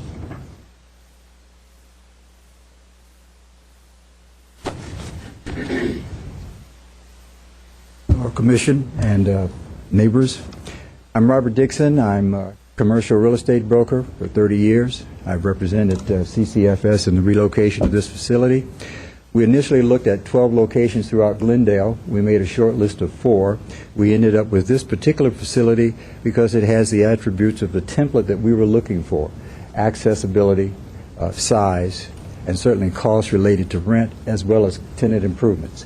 And so we decided that this facility would work excuse me, in relocating from the Riverdale site. I'd just like to make an observation, 2 points. One, I think all of the concerns expressed here by the residents are very valid. But as I think about the comments, it seems that the comments are really born from the existing facility across the street, the entertainment center, and over years of frustration with parking in the area. So I'm hoping that the neighbors, CCFS, will find a way to resolve this, because I'm pretty certain that if these neighbors were the owner of that property, they would certainly like to see a resolution to this issue so that they could enjoy the asset that's been there for a number of years. The other thing I would like to share with you is that in the commercial real estate business today, and certainly with this particular property, it is an asset both to the community as well as the ownership. So we hope that in the long run, the neighbors and CCFS will find a way to resolve this, and we hope that you will certainly consider approving this particular request. Thank you. Let me ask you a question, sir. I build parks, so I know that when I have neighborhood concerns when I put a park in.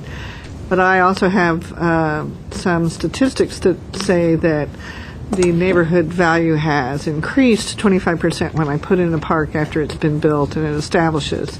Do you have any data such as that indicate that when schools or daycares are in there that there is a significant increase in property value, or any fluctuation at all within that? I think that would be based on, first of all, the location in the area. But there are I'm pretty sure that there are comparables that will show that there is an increase in value, certainly from the commercial side. Now, residents, depending, in particular this neighborhood, there are a lot of apartments, so I think the value would be a diminution of value based on the density and the number of apartments. If it were single-family homes, then that would be a different value. Thank you. Thank you, sir. I have no further speaker cards, so I'm going to have staff make a few comments, and then we'll have a motion to continue the hearing. During the succeeding 2 weeks, additional public comment can be received by staff. There'll be when we reopen it in 2 weeks, people that have not already spoken will have that opportunity, and the appellant will have a rebuttal period in terms of anything they've heard that they might want to speak to. Can I ask staff some questions? Sure. Okay, I have a couple. Well, let's have After him, staff talks? whatever he wants to All say, right. then we'll ask whatever. I actually don't have much additional to say aside from, again, reiterating that property owners within 500 feet of the project site will get noticed, as they were supposed to have gotten noticed for this meeting. It'll be 5 o'clock, September 29th at the City Council chambers. That's all I really have to say. Ms. Landrigan, you had a question or two? I'd like to ask staff, but I'd like to address the public and say I really appreciate all of you staying on point. Too often we have people who come in and they talk about everything that we don't have purview over here, but you've really stayed on the parking lot, and I thank you very much. It makes our job to listen to you and to make a decision a lot easier. So thank you very much for doing that. And so, Roger, just have a couple of questions here. I did look through the mitigated neg deck, and I noticed that nowhere in there is the horse overlay zone mentioned, unless I missed it. Of course, I just got it this afternoon, so would be, and I find that interesting, and also how a horse overlay zone's traffic is in conflict or even addressed within there. So if I look in the traffic section, there's nothing under alternative transportation that deals with the horse traffic that's there, and it being an equestrian area. There also is nothing in there that addresses the traffic in the alley, and I think that's a very good point. If we're going to be using the alley as a circulation element, I think that needs to be addressed, and that seems to be deficit in there. Those are the two areas that I thought were big omissions in there.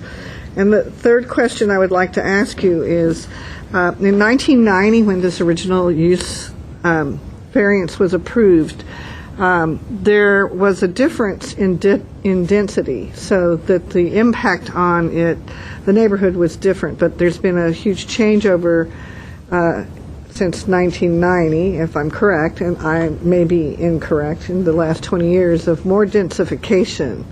And so, to me, it would be very interesting to know how that change and how the change on these streets have been affected. That might play into the decision of some of the other traffic concerns that we have here. And if maybe that you can answer that now, and maybe you need to get back to us. Okay. Well, actually, when the use variance was approved 20 years ago, that site, and I suspect, although I would need to check to confirm, was zoned R1250. And I suspect the whole block was. At some point, and again, I would need to check to find out when it was rezoned down to R3050. So it's been zoned less dense in the interim 20 years. What I would suspect, in driving through those couple streets, there are a couple relatively dense multifamily units in those two houses, or in those two blocks. I suspect what happened in the past 20 years is at one point the neighborhood or staff looked at the neighborhood and said, this area is zoned R1250, but it's really not developed at that point, aside or to that density, with the exception of these couple of these properties. Let's bring the zoning down to where most of the properties are developed now. Okay. So that's what I suspect. Does that helps? Thank you. Okay. Mr. Lee? Yes, I just want to build up on Commissioner Landrigan's second comment regarding narrow alleyway. Because one of the speakers did mention that it is so narrow that two opposing traffic, you'll have an issue with the circulation. Is there a way for you to take a look at making it one-way directional alleyway, maybe to help circulation of the traffic there as a possibility? Okay. I would go even further, because I was hearing testimony that indicated concern with Irving, not just the alley, along the same lines. My concern, go ahead. I'm sorry, just for clarification, making Irving also a one-way street? Not so much, but looking at this situation created by the traffic flow coming onto the alley off of Irving. Okay. And it's the reason I'm raising it is I could see the transportation over the next year or two going, oh, we got problems here, and suddenly painting red curbs. And making the parking even worse. Exactly. So I think it would be a good study or a good conversation going in to just understand potential ramifications related to that. Okay, so study the traffic flow coming off of Irving into the alley. Well, that's one way to put it. Basically, what's happening on Irving because of the use pattern of the school and the drop-offs. and how it's potentially causing bottlenecks or intensification at the pinch point of Irving in the alley, or even down the length of Irving. Okay. Now, transportation really needs to take sound off a little better on it than I think we've seen them. And the only other thing is, did staff research any of the other Head Start facilities currently being used in Glendale for complaints and that type of thing? Have they checked, for example, what's been going on at Riverdale, if there's been a pattern of complaints there? Actually, that's a good thought. I did not. Okay, let's pick that up, too, if we could. Sure. I'm sorry? Yeah, I just had a comment. I think to the extent you're asking staff to bring back some additional information, then that would be information that the public would have the right to comment on. So yes, okay. So you would, if they bring back additional information that comes back before the commission, you would have at least to the people who already spoke, give them the opportunity to speak, limited to that item if you want that to come back. Okay. Unfortunately, I kind of think it's important, and if people want to talk some more, they can. I'll just hope that they know that we listened the first time, and then if there's new information, they can add to it. And you can limit it to the new information. Topic. Very good. Thank you very much, Mr. Garcia, on that. Anything else from the commission for staff at this time in terms of future direction? All right, then I'm going to ask that we continue. We have to re-advertise, right?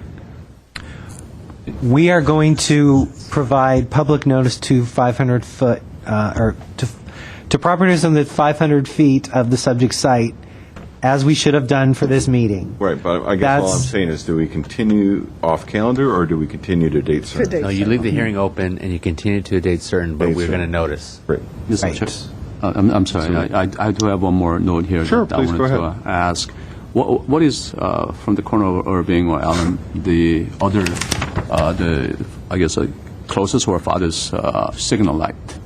Because someone did, from the speaker, one of the speakers did mention that we need to have maybe some sort of a controlled lighting, signal lights there to maybe for the safety of the people who's crossing the street. Okay, so you would like to know the distance of the... So consideration of maybe bringing the light or a stop sign, whatever, A traffic signal for either Irving or Allen at the intersection of Victory. Yeah, for either stop sign, whatever. Well, I guess it's a Victory, so you cannot put a stop sign there, so maybe a signal light. So that relationship to the other signal lights, could that be considered for, safety of the crossing? Okay. All right, so these comments will be addressed in the revised staff report, as well as any amendments needed to the MND. And I'm glad we're going to continue this, because none of us got our packets very much in advance of this meeting. I got it yesterday or the day before, which is abnormal. Normally we get them prior to the weekend. Yeah. There's just a lot of information, a lot of stuff. So, frankly, I'm glad to have a little additional time to really, go through it. We have a motion to continue, please? I move that we continue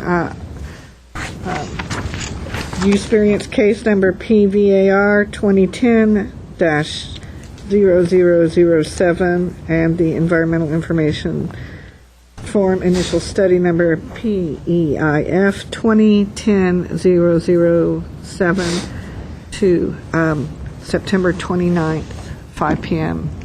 City Hall. Before I seek a Is that motion... right? Do you want me to say all that? Council chambers?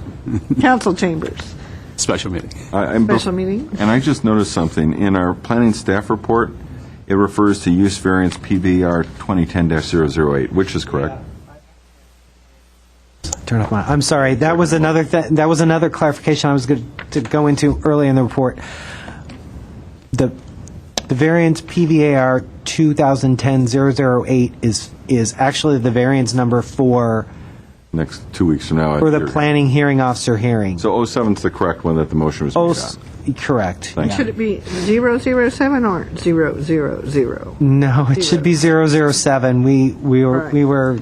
Man, we are just nailing you guys against the wall. Actually, you know what? I think it was the speaker in the green shirt that nailed me against the wall, either last night or the night before. Yeah. All right. So. We have a motion, and I believe it was made correctly for 007. Let's do 007. And we have a motion support to continue. Call roll, please. Aye. Aye. Aye. Aye, and a vote of 4-0, use variance case PVR 2010-007, and the EI, well, the Environmental Information Forum Study, PEIF 2010-007, is continued. Okay, we're going to move on to the next case. We'll give everybody a few minutes to clear out.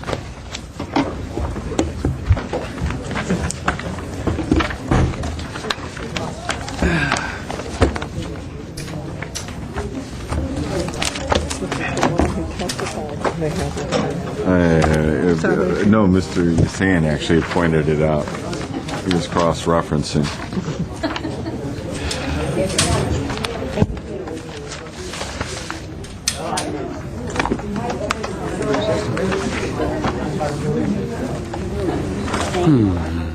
The wheels of justice.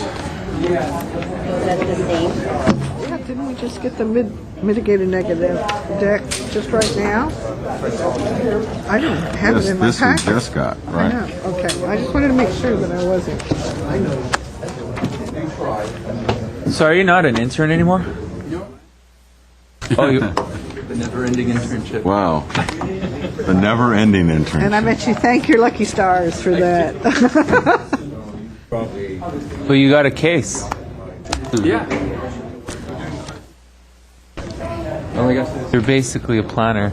You're a planner make sure- disguised as an intern. Well, let's hope we're not violating any labor laws. Okay, I think we're ready to proceed right into the next case. We haven't been in recess.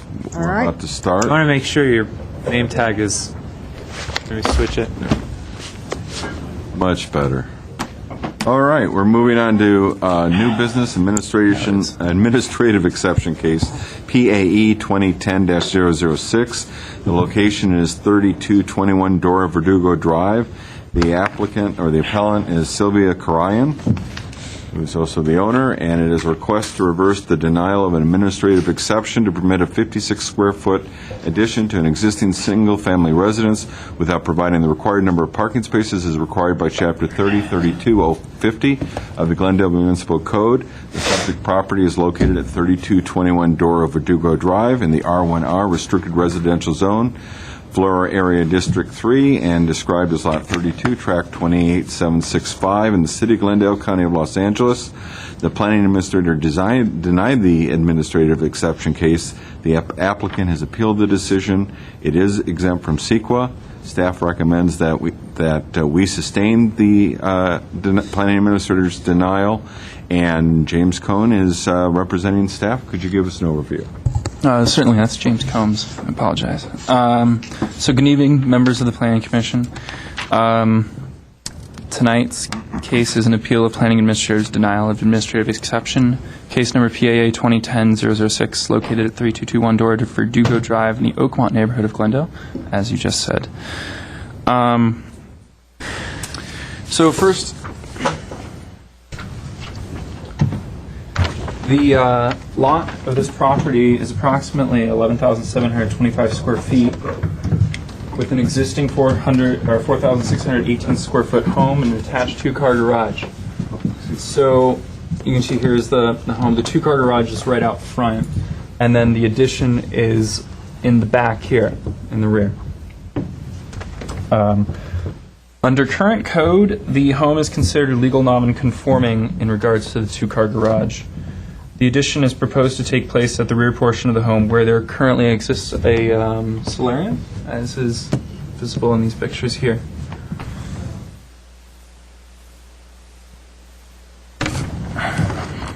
Planning Division records indicate that a previous administrative exception from the same zoning code requirement was requested and approved in May of 2001. The request added approximately 53 square feet of floor area without providing a third covered and enclosed parking space. That addition was to the side of the house, enclosing a then existing balcony. Now on to staff's analysis. After careful consideration of the appellant's arguments, staff is still unable to make a positive findings in support of the applicant's request based on two major concerns. Staff's first concern is that in their appeal, the appellant stated that the floor area ratio and lot coverage would still be below the maximums permitted by the Glendale Municipal Code. Upon further review, it was found that the proposed addition would bring the home 2 square feet beyond the maximum floor area ratio. The square footage listed on the site plan did not account for the construction of the addition allowed by the previous administrative exception. The total floor area ratio, including the proposed addition, exceeds the maximum 45% limit in floor area ratio District 3, which this home is a part of. The maximum allowed floor area ratio for this home equates to 4,672.5 square feet. The addition of the requested 56 square feet would put the home over the allowed maximum. To exceed the allowable floor area in conjunction with not providing the required covered and enclosed parking would require a variance application. Staff's second concern is that the home is already non-conforming to today's code, exceeding the threshold for a required third enclosed parking space by 1,118 square feet. The general intent of the legal non-conforming chapter of the zoning code is to amortize non-conforming issues over time. The proposed project seeks to amplify an existing nonconformity and is therefore contrary to the goals of the nonconforming chapter of the zoning code. In essence, the request is to allow 1,118 square feet, or 32% more floor area beyond what the code allows with the home's existing garage configuration. In staff's opinion, the appellant is unable to show that such a request is not contrary to the related ordinances, given the significant amount of floor area by which the home already legally exceeds the code. The addition of any floor area could not be considered a minor deviation from the code. Staff's recommendation is that the Planning Commission sustain the Planning Administrator's denial of administrative exception case number PAE 2010-006 based on the rationale used by the Planning Administrator in their letter. Additional evidence and the project's failure to comply with the intent of the zoning code. This concludes staff's presentation. I am available for questions. Any questions at this time for staff? Yeah, I have a question. So, okay, I can't find the place where I was looking. They're proposing to build 53 square feet, right? Additional square feet, and it goes beyond the maximum allowed by how many square feet? Approximately 2. I believe it's the addition is 56 square feet, just to technical. But yes, it exceeds the maximum floor area ratio by 2 square feet. Okay, so if they built it a couple square feet below that, then it would be okay? Well, it would, it would be okay in the floor area ratio. What's that? It would be okay in regards to the floor area ratio. And you wouldn't need the extra parking space? No. The extra parking space is required now because the home is greater than 3,500 square feet. Current code requires a third car fully enclosed parking space for any home with a floor area of greater than 3,500 square feet. This home exceeds that requirement by over 1,000 square feet. So it's already, that's what you mean by it's already non-conforming? Okay. That's correct. Okay. So then by going over the maximum, it's going over the maximum of the floor area ratio? Yes. Okay, got it.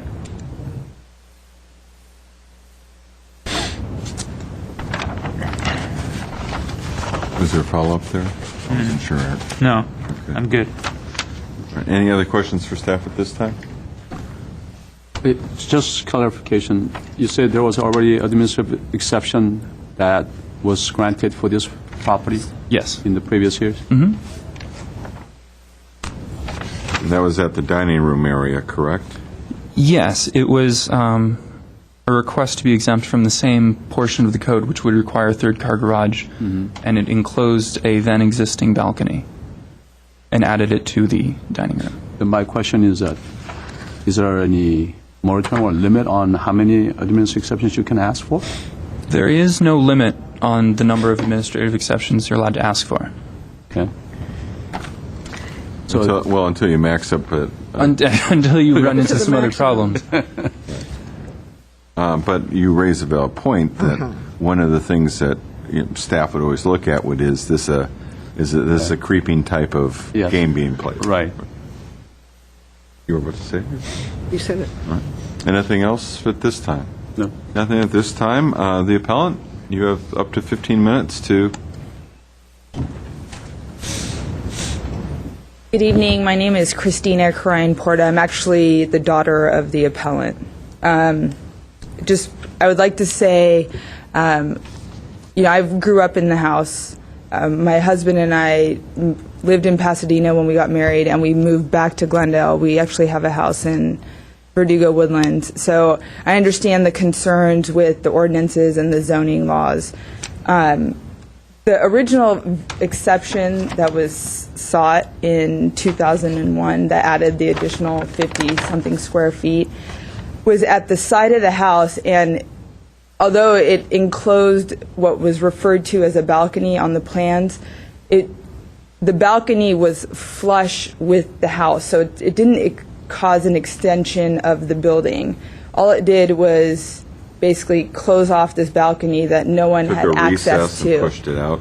The balcony was like recessed within the footprint of the home. Is that what you're saying? Correct. Okay. Exactly. And there was no access to the balcony. It was a strange design, and I don't even know if you could consider it a balcony. But in any event, that's what it was. And there was other work that was being done in the house, so my parents decided to extend the dining room and close off that area. Because there was no access and it was difficult to clean, and there was safety concerns with that area. In this case, we're trying to, my parents are going to be doing stuff in the kitchen, and that solarium makes that kitchen very hot. It's almost impossible to cool the kitchen. So one of the thoughts when in doing the work in the kitchen was to get rid of the windows and to make that side of the house more similar to the other side of the house. If you look on what would be like the west side of the house, where the kitchen, if you see the solarium, and then that little round corner that comes out is a breakfast nook. And so the new design would be to just extend out and make the kitchen flush so that that breakfast nook area is now a straight extension from the house.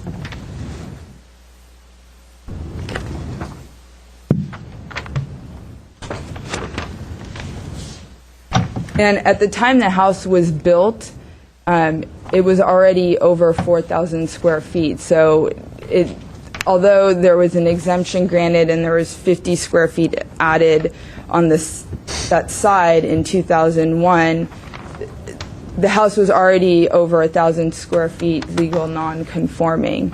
So that's just one issue I'd like to point out. And to provide a third car garage in this house would be nearly impossible, given the design of the house, the layout, the location of where the house is on this developed street. You'd essentially have to demolish a portion of the house to provide a third car garage. And this isn't a situation where my parents are trying to get around the zoning ordinance. The exemption that was granted in 2001, there were safety concerns and all that. And then in this situation, my parents are trying to get rid of this solarium to make this house greener, not for a better term, I don't know, and to make the aesthetic look of the building on that northwest side more similar to the southwest side of the house.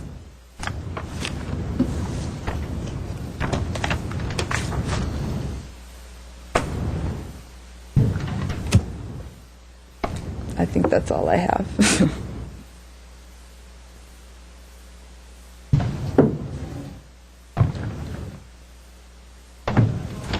Would you like to take some questions? Sure. You're done with I'll try. questions from the... All right. Ms. Landry. What you did not address in your presentation, which maybe you can answer now, is to approve any use variance, you have to make the 4 findings. And the zoning administrator and hearing officer said that you did not make those findings and pretty clearly laid out why that happened. Typically, when you would come up here to rebut it, you would indicate, contrary to those, your belief that there's other evidence that those findings exist. So you have a couple of minutes. Do you want to address that to us? Because what we heard from you does not address any of those findings and substantiating the hearing officer's determination. And are you referring to, I guess, the... ABC? Yes. Yeah, It's 3 findings. where it says required findings. Sorry. I'm not sure what you have in front of you. At page 3 of the staff report Right. is a good place to start. Yes. Okay, so the C. So the granting of the exception will not be contrary to the objectives of the applicable regulations. Well, yeah. Is that what you're referring to? All of them have to be met. So if Right, and I guess the other... two of them are in the last one. Right, and Well, that's... staff made 2 of them. Right. Whether we agree, That's exactly you, right. you should at least focus on C, and Okay. we'll see how good staff's arguments are. And the applicable regulations at issue in this circumstance would be minor deviations from the code standards. And I guess that's where my opinion would differ, is that adding 50 square feet at the back of this house where it has no effect on the parking situation in this house, the requirements, it would have no impact on the neighborhood in terms of parking. It's not adding to bedroom space or anything like that.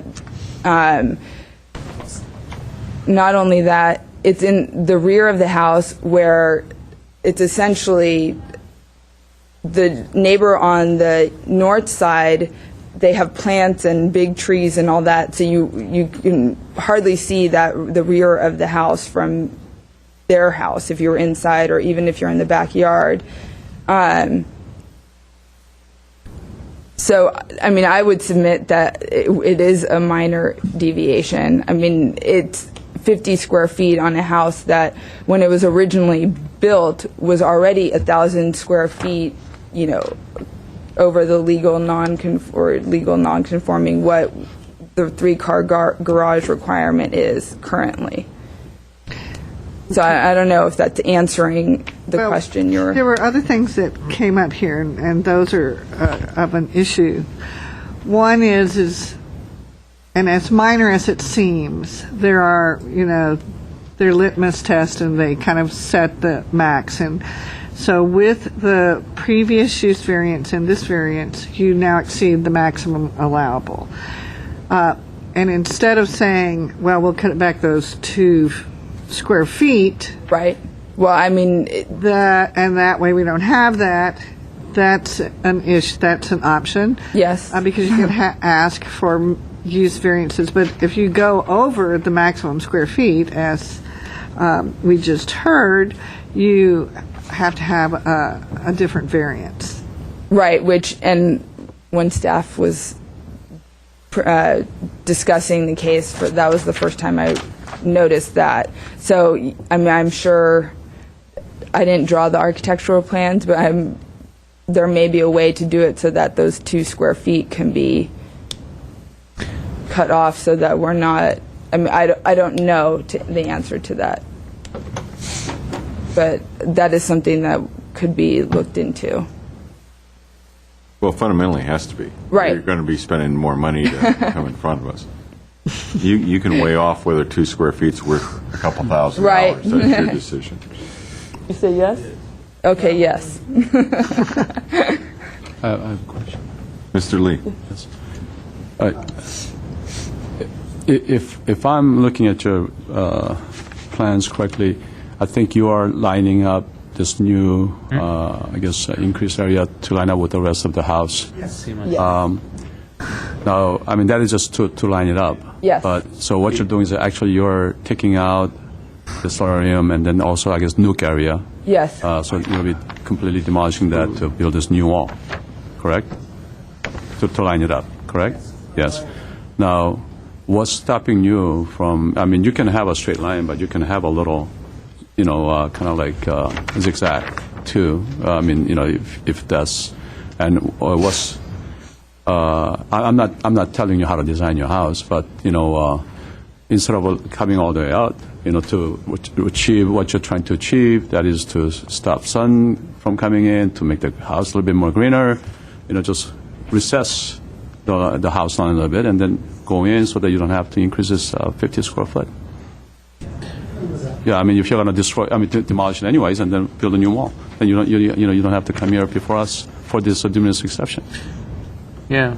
I mean, part of staff's argument is that they believe that you guys can solve this problem without having to add 50 square feet. And so what's your argument for that you really have to have that 50 square feet? You really need to build that. And you can't do it something like what Commissioner Yee said. Right. I mean, because that is just the aesthetic, point. But you could go back, a couple to 3 feet. I don't know. Then build that out without net resulting in zero. Is the solarium? Let me interject. Is the solarium window square footage not considered part of the existing square footage of the house? Is that part of the? No, I believe that is included in the square footage of the house. Okay, thank you. Yeah, so what they're doing is that they're building it out and then just demolishing it, but building it out. Adding more. Match the. But if I like some houses with the zigzags. You don't have to have a straight line. The gentleman that's sitting Yeah, behind that's you. my dad. Okay. So just realize that if he wants to actually speak, he'll want to fill out a card. He's certainly entitled to. Okay. All right. Will you fill out a card after you speak? In the interest of time, sir, I'll let you fill it out after you speak. I'm just going to fill her time. I mean, they have 15 minutes. Fill her time. Okay. Great. A filibuster. Lovely. My name is Tony Karayan. I'm her father and her husband. I've been a resident of Glendale since 1961, so I'm well familiar with the sentiments in the city and so forth. The only point I want to bring out is this. That first variance which was granted to us, I don't know who didn't do his job, but we did that solely for safety reason, because there was a space of 12 by 4 feet inside the house with no access to it. The only way you can get there is going by a ladder, but the ladder there were stairways, so you had to set the ladder on the stairway and then get up there. When I was much younger, I got up there a couple of times and I cleaned it up. But as I got older, I realized I can't do it. So that was the idea. It was not the idea to extend the house. And I assume most of you gentlemen and lady are architects. If you come to the house, you can see it. There's something eccentric about it. But we had to do it because, in fact, at one point in time, there was a dead rat in there. And there was no way to get there. Let's focus. Let's focus on today's case. None of us are worrying about the last one. No, well, the only point I'm trying to bring out, we were not trying to extend the house. We just had a problem. We had to solve it. And it turned out that the only way to solve it was to extend by that much, which wasn't our intention. That's the only thing. As to why we are adding this, well, for one thing, my wife wants an island in the kitchen. That's one reason. I guess that's not very reasonable for you gentlemen, but, I have to at least make an effort to comply with it. If the question is 2 feet, well, we'll take care of that. or just recess it or do something, so cut off by 2 feet. I appreciate your time. Thank you. That's fine. All right, other questions right now? Well, I just want to tell you that 2 square feet is not cutting it 2 feet. It's kind of shaving off a little bit. So it's not that your architect can redraw it so that it's practically a 2x4 direction. So it's not that of a huge difference. You can still get the island in there and maintain your marital bliss.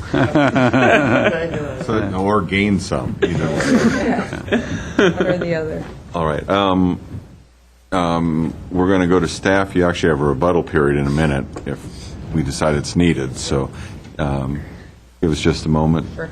Any other questions for the speaker? No. Okay. Staff, closing remarks? Thank you. Yes. Not so much closing remarks, but rebuttal. Okay. Continued remarks. I wanted to address a few of the concerns that Ms. Karayan brought up. When she said that the solarium heats up the kitchen, I believe Commissioner Chang brought up the fact that the solarium windows could be removed without adding additional square footage. Indeed, the home was built to code. At the time it was constructed, 2-car garage was required. It was a few years later, I believe in 1991, that the new 3-car ordinance was put into effect. And at that point is when the home became legal nonconforming. And in my staff report, we did address the fact that an additional 3rd-car garage would be nearly impossible without incurring other variances or other exceptions.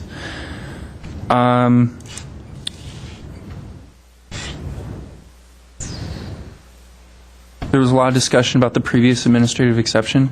I want to reiterate the fact that just that there was an administrative exception in the past that did not necessarily make this an automatic denial. That was just a fact that was considered.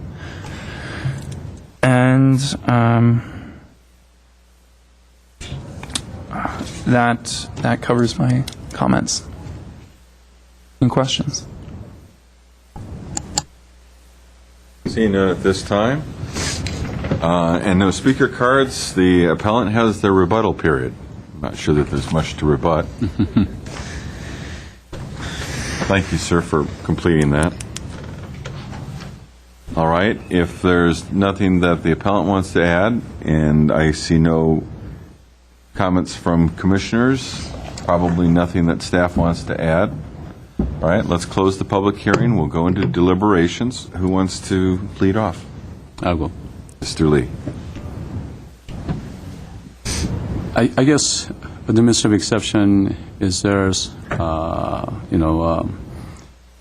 not to be really stringent and really, but take a look at, issues before us for any type of exceptional situation or hardship that, in normal circumstance following the building code would not allow for the build-out of the house or addition of the house. And I appreciate the fact that the owner of the house was very honest, saying that you needed that to build that out for your kitchen island. I don't know if that's a hardship or the reason to justify granting this additional build out, and the fact that you could design the house to really achieve what you want to achieve. I think maybe your kitchen island might not be as large, but when you have a large house like yours that's exceeding 4,000 square foot, I'm pretty sure that your architect could be very creative in the modification. And when you're demolishing the whole side of the house, I'm very sure that he can come up with some creative ideas. So I don't know personally. Although administrative exception is something that we easily grant, this time I'm having a little difficulty, going with the approval of this case. I'm sorry, what did you just say? That I am not for Reversing? Reversing. Okay, that's Yeah, what I thought you right, said. I yes. just wanted to make sure I heard Yes. that. Thank you. Ms. Landergan? Did I raise my hand? Yeah, I saw movement on the side of my eye, so, ready or not? Well, I agree with Commissioner Lee. I think that these small additions actually add up to a larger concern for me. And although I know there was no intention to do things in a incremental manner to circumvent the code, I still feel that the finding can't be made, and to me that is what is the litmus test for allowing a use variance, and I think it's pretty well substantiated. Even if we reduced the size so that it met the maximum, it still would not address the fact that in today's code it's 1,000 feet over, and I think it's bad precedent to set to not follow the findings requirements, and I talked to staff about it, and I think that the findings here are strong, and I didn't hear any strong issues that lead me to believe that those findings are not going to be appropriate. So I would have a hard time reversing the hearing officer's decision based upon Thank you. findings. Yeah, I mean, I can see the reason why we have the administrative exception for stuff like this. If it was within, if the square footage was within the line, we're not increasing bedroom sizes, so I know you guys won't need an extra parking space, and that's the reason why we have exceptions like this. And Commissioner Landrigan brings up a good point that, but where do we stop drawing the line? And it's already gone 1,000 square feet over what is required, and it's already non-conforming. And if we add 50 square feet here, and then you come up and you want to build another 50 square feet in addition to the kitchen, it becomes challenging. When do we stop it? And especially when you have proven that there's an existing real hardship that could be done, and it can't be, and you don't have another option, another alternative than what you're proposing right now, which I think you do have other alternatives as far as replacing the solarium. So with those conditions, it would be difficult to overturn and find that finding. So I think I would concur with my other commissioners as well. That's all I have to say. Okay. Well, I'm convinced this isn't a stepping stone type of project. I mean, it's separated by years. I don't think any of us think that, just to emphasize what's already been said. There's two schools of thought. There's the one that says, when is something enough? When is it time to say, that this house is large enough, and so on? Well, by code, it's large enough when you max out your floor area ratio. For me, and then the other, to me, with administrative exception, just the phraseology says, for me, say why not? It's almost like a default that it should be granted. So I'm actually coming down on the other side. I'm somewhat in favor of it, and I base it on basically three things. First, I recognize there are other alternatives. They don't have to do this. There are ways to get rid of that solarium that don't involve adding the square footage. But when I look at the specifics, and obviously I would not allow, it's not even in play that they would be able to exceed the floor area ratio.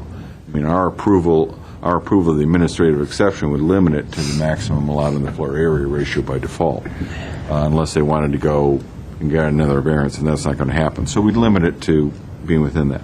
But I look at it and I go, it's in the rear of their property. It's, it doesn't affect the view of their neighbors. It hurts no one. What stops them from allowing the full enjoyment of their property? Do I think it's a big house? Do I think it's a massive house? Yeah, I would have been totally opposed to it when it was built, but it was built.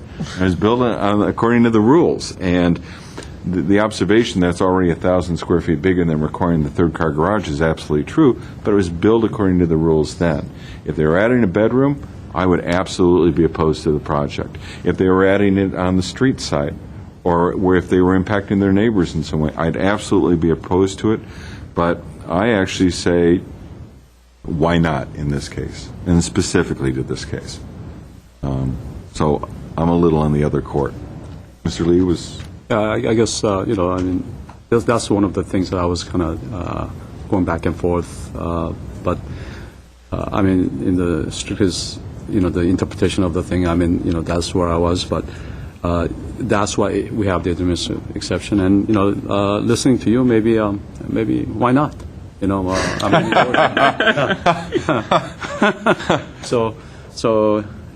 I guess what I'm saying is I'm going the other way. My original concern is that it's gone so much overboard, and you build the extra 40 or 50 square feet. Where do you draw the line as far as they come forward again in another commission when this commission is made up in a different way and they want to build another 40 square feet? At what point? Well, at that point... it's still a kitchen. They're not expanding a bedroom. Well, at that point, it won't be an administrative exception. It would be actually it's going over the floor area ratio. A floor area ratio. And you're right. But we've already had this... We've started this conversation, and all we can assume is that another board... I'm not sure if the mic's picking me up from this far away. That another board is going to use their own discretion as well. We looked at that first administrative exception. We go, okay, what's going on here? Are they really kind of playing the game and moving forward, and suddenly it'd be a 9-bedroom house covering 6,000 square feet over the next 30 years? So I appreciate the concern. That would be my default as well. I just think specifically they're hitting their max. And if we're not, if they're not coming in front of us, I would hope that the people that are here are just as reasonable and as brilliant as my fellow commissioners are. So, I appreciate if you, still maintain your opinion. It's just my opinion. Ms. Landrigan? Well, I have a concern, not to try to convince you differently, that amplifying nonconforming uses has its benefits within this the use and minor modification one, but I also think that it has its bad side too, because once you start a precedent and you say, well, 50 here, 50 there,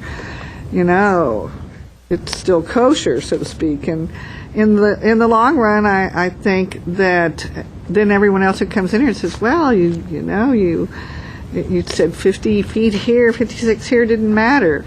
And so it seems to me an equity issue here and I understand it's discretionary that's here, but looking at the facts, I think that it's very hard for me to substantiate that inequality of applying the code. And the finding isn't there. I don't see the finding there, so it would be hard for me to, as much as I understand the feeling, and I certainly have a similar sentiment, I think that the finding can't be made, and for me that makes it very hard for me to go against the decision that was made, because I think it was made based upon those facts, and I can't find anything that... Well, that was my original thought, but I don't think this is a case where it's going to set the precedence, and this is something that it is unique to this house, and it is in the rear of the property, and and as what everybody else said, it really is not affecting anything, and so. he started out saying, why not? And, I tend to say, why not? I mean, I guess the purpose for the finding is to figure out what's reasonable. If there are minor deviations, what's a reasonable minor deviation, and with how much of a deviation would actually trigger parking. And that's the ultimate goal, I think, for many of this, right? The expansion of a house, how much of the house is expanded up to the point where we need to require parking. And I think the parking is the issue. And with this, 50 square feet here, 50 square feet there, depending on where it is, for this particular event, it's not going to require an additional parking. And it is at the back, and if you're looking at it in that way, I could see why this could be something where we can overturn, because the end goal is, does this really affect parking or not? And it's not. It's simply the case. Two terrific arguments. One, that we're not setting a precedent because of the specifics that we're already identifying. And two, it goes back to why are we here, and it's because of the requirement for parking. They've already said there's no place to put parking. That's true. So I appreciate your defense against setting precedent, because I'm right there with you. And we'll fight to the death to avoid setting precedents on anything we do. Okay. Or maybe not the death, but by God, we'll argue about it. We'll argue about it real strenuously and tap our fingers. Anyway, so... Well, but there is, if I may, certainly. There is a vehicle for this to happen, and it is called another application. And that might be a more appropriate route than for us to going against the actual finding determinations here. I'm not sure when you're saying another application. What are you suggesting? I'm not following you. Am I correct? That they could reapply for the same administrative... No, that if you want... it's not a minor modification, because if it's 1,100 feet, then it becomes a variance, and so you would be able to present it in a different manner. I still don't know if you could make the findings, but I'm just saying there's... You're going to have one more finding. There's another vehicle to come back. Increase the findings 33%. If you are going to exceed, those are mine, and I'm tending to be... I tend on these things to really think that the findings are very important, and I expect staff to work hard on convincing me that the findings meet the requirements, and I think they've done that here. So. Let me ask. We can continue discussion. Is everyone... Or we can have a motion. Or is everyone pretty much settled in their mind, and may I invite a motion? I'm ready to vote right now. Mr. Lee, are you settled in your... Yeah, and I think so. Are you set as well? Let's see what happens with the motion. It's always an exciting moment. It's just that what I'm struggling with is the language of the... So we got to move it? Of the motion. Well, if you get, I think you would just basically agree with the findings that, I might suggest that you would agree with the findings that the planning administrator had made, but in their except for this. Well, they agreed with A and B. Oh, yeah. Right. And say, but on C, when they point out the standards have been developed to allow reasonable use of properties in order to promote public health, safety, and general welfare, we see no risk to safety, we see no risk to public health. And in terms of general welfare, it's a rear yard setback impacting none of the neighbors. Those kind of arguments that we espoused during our deliberation. Right. I think that'd be enough to put into the motion. But would you, if I may, No. even though I may vote however the wind blows, that it not exceed the maximum allowable. Yeah. Right. Yeah, we'll put in if it's 50 feet, whatever it is, it doesn't exceed Correct. FAR. I would just recommend Great that. idea. Perfect.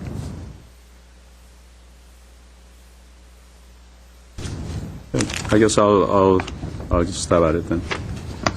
Yeah, I move that upon review and consideration of all materials and exhibits of a current record relative to administrative exception case number PAE 201001-006, located at 3221 Dora Verdugo Drive, and after having conducted an appeal hearing on said matter, that the Commission hereby reverses the Planning Administration's decision and approves said administrative exception case number PAE 2010-006 based on the following findings pursuant to Title 30, Chapter 30.42.030, Glendale Municipal Code. And A and B is already found by the staff, so that remains the C, or granting of the exception will not be contrary to the objective of the applicable regulations in that the standards have been developed to allow reasonable use of properties in order to promote public health, safety, and general welfare, and the word reasonable applies in this case. So I move to approve. I guess reverse and approve the administrative exception. May I make a friendly amendment? Oh, yes. Not to exceed the maximum allowable square footage. Keeping us on the rail. Yes. I have a motion seeking support. Second. Roll call, please. No. Aye. Aye. Aye. On a vote of 3-0, administration exception case PAE 2010-006 has been approved. We'll move on to planning department updates. On the October 6th agenda, I believe you have a use variance, again, for a proposed banquet hall and nightclub at 1018 East Colorado Boulevard. Now called Palladio's, formerly known, I believe, as Leonardo's. Okay. And then we have our special session in The 2 weeks. Anything else to report on? Okay. Commissioner Oh, comments? yes, I'm sorry, we do. Planning staff has prepared a series of miscellaneous code amendments. None of which involve large policy changes. They are either cleanups or they're minor adjustments, for the most part. And if the Planning Commission would like to appoint a member or two, not three, to sit in these discussions, we have a group that we're inviting. I don't know if they'll all accept, that include homeowners representatives, architects, developers. We do have one or two other people who are involved in other professions that may assist us as well. How many sessions are you planning and when? It will be Monday nights from 5 to 7. How many is kind of an open question. We're hoping to get it done in 3 or 4. Okay. Does anyone have any particular interest in participating? I'd like to participate. I'm a little busy on Monday nights, though, so it might not work for me. Which Monday night are you starting? October, the first Monday in October, whatever it is, the 3rd or 4th. I would be interested. Okay. Mr. Lee, any special interest? Or you don't have to, I'm just asking. Yeah, no, we have a special meeting, and then also, do we have a first Wednesday as a, okay, so because I'm not going to be here for that. Which one, the 6th? Yes, October 6th. I'll be in Korea. Well, October 6th is a Wednesday. Yeah, that would be our first meeting of October. Oh, yeah, okay. Yeah. So he's talking about Monday meetings, right? Mm-hmm. Yeah, so it'd be the... Yeah, so I'll be in Korea. Oh, okay, that week, okay. Well, then why don't you put me down, and we'll just see how attendance is, so to speak. Yeah, and I'd like to make the next one or something. If I'm not put down, I'd like to at least come to... No, both of us. Oh, both of us? Yeah. Okay. Yeah, that way... Just as long as we don't have a quorum. All right, so if you can come, let me know, and we'll... No, he's talking about a future exercise, all right? There's going to be more than one, right? Oh, session? Are you talking about session or the next time they do something? Yeah, the Monday Monday night? We would, I guess we could all participate, but we don't want to all show up at the same time. Oh, so this is an So ongoing. we don't have a quorum. Which is, We convene it's about like- once a year, once every 18 months. Okay. All right. This will be for 3 or 4 sessions spread out over 2 months. And we could have 3 people, like, on it, but 3 of us couldn't attend at one time. I got it. Which we can certainly do. It might be of interest to Yeah. have a different place. So I'll probably attend some other ones that. Yeah, maybe we can switch off with Lee and me and you. And Okay, fair enough. Tim looks a little if you guys are distraught. okay with that. Some of us are going to show up at some point. It'll be great to And see less you. than a quorum, that's right. All right. Any comments from commissioners? Move to adjourn? So move. We are adjourned. Thank you, everyone. Thank you.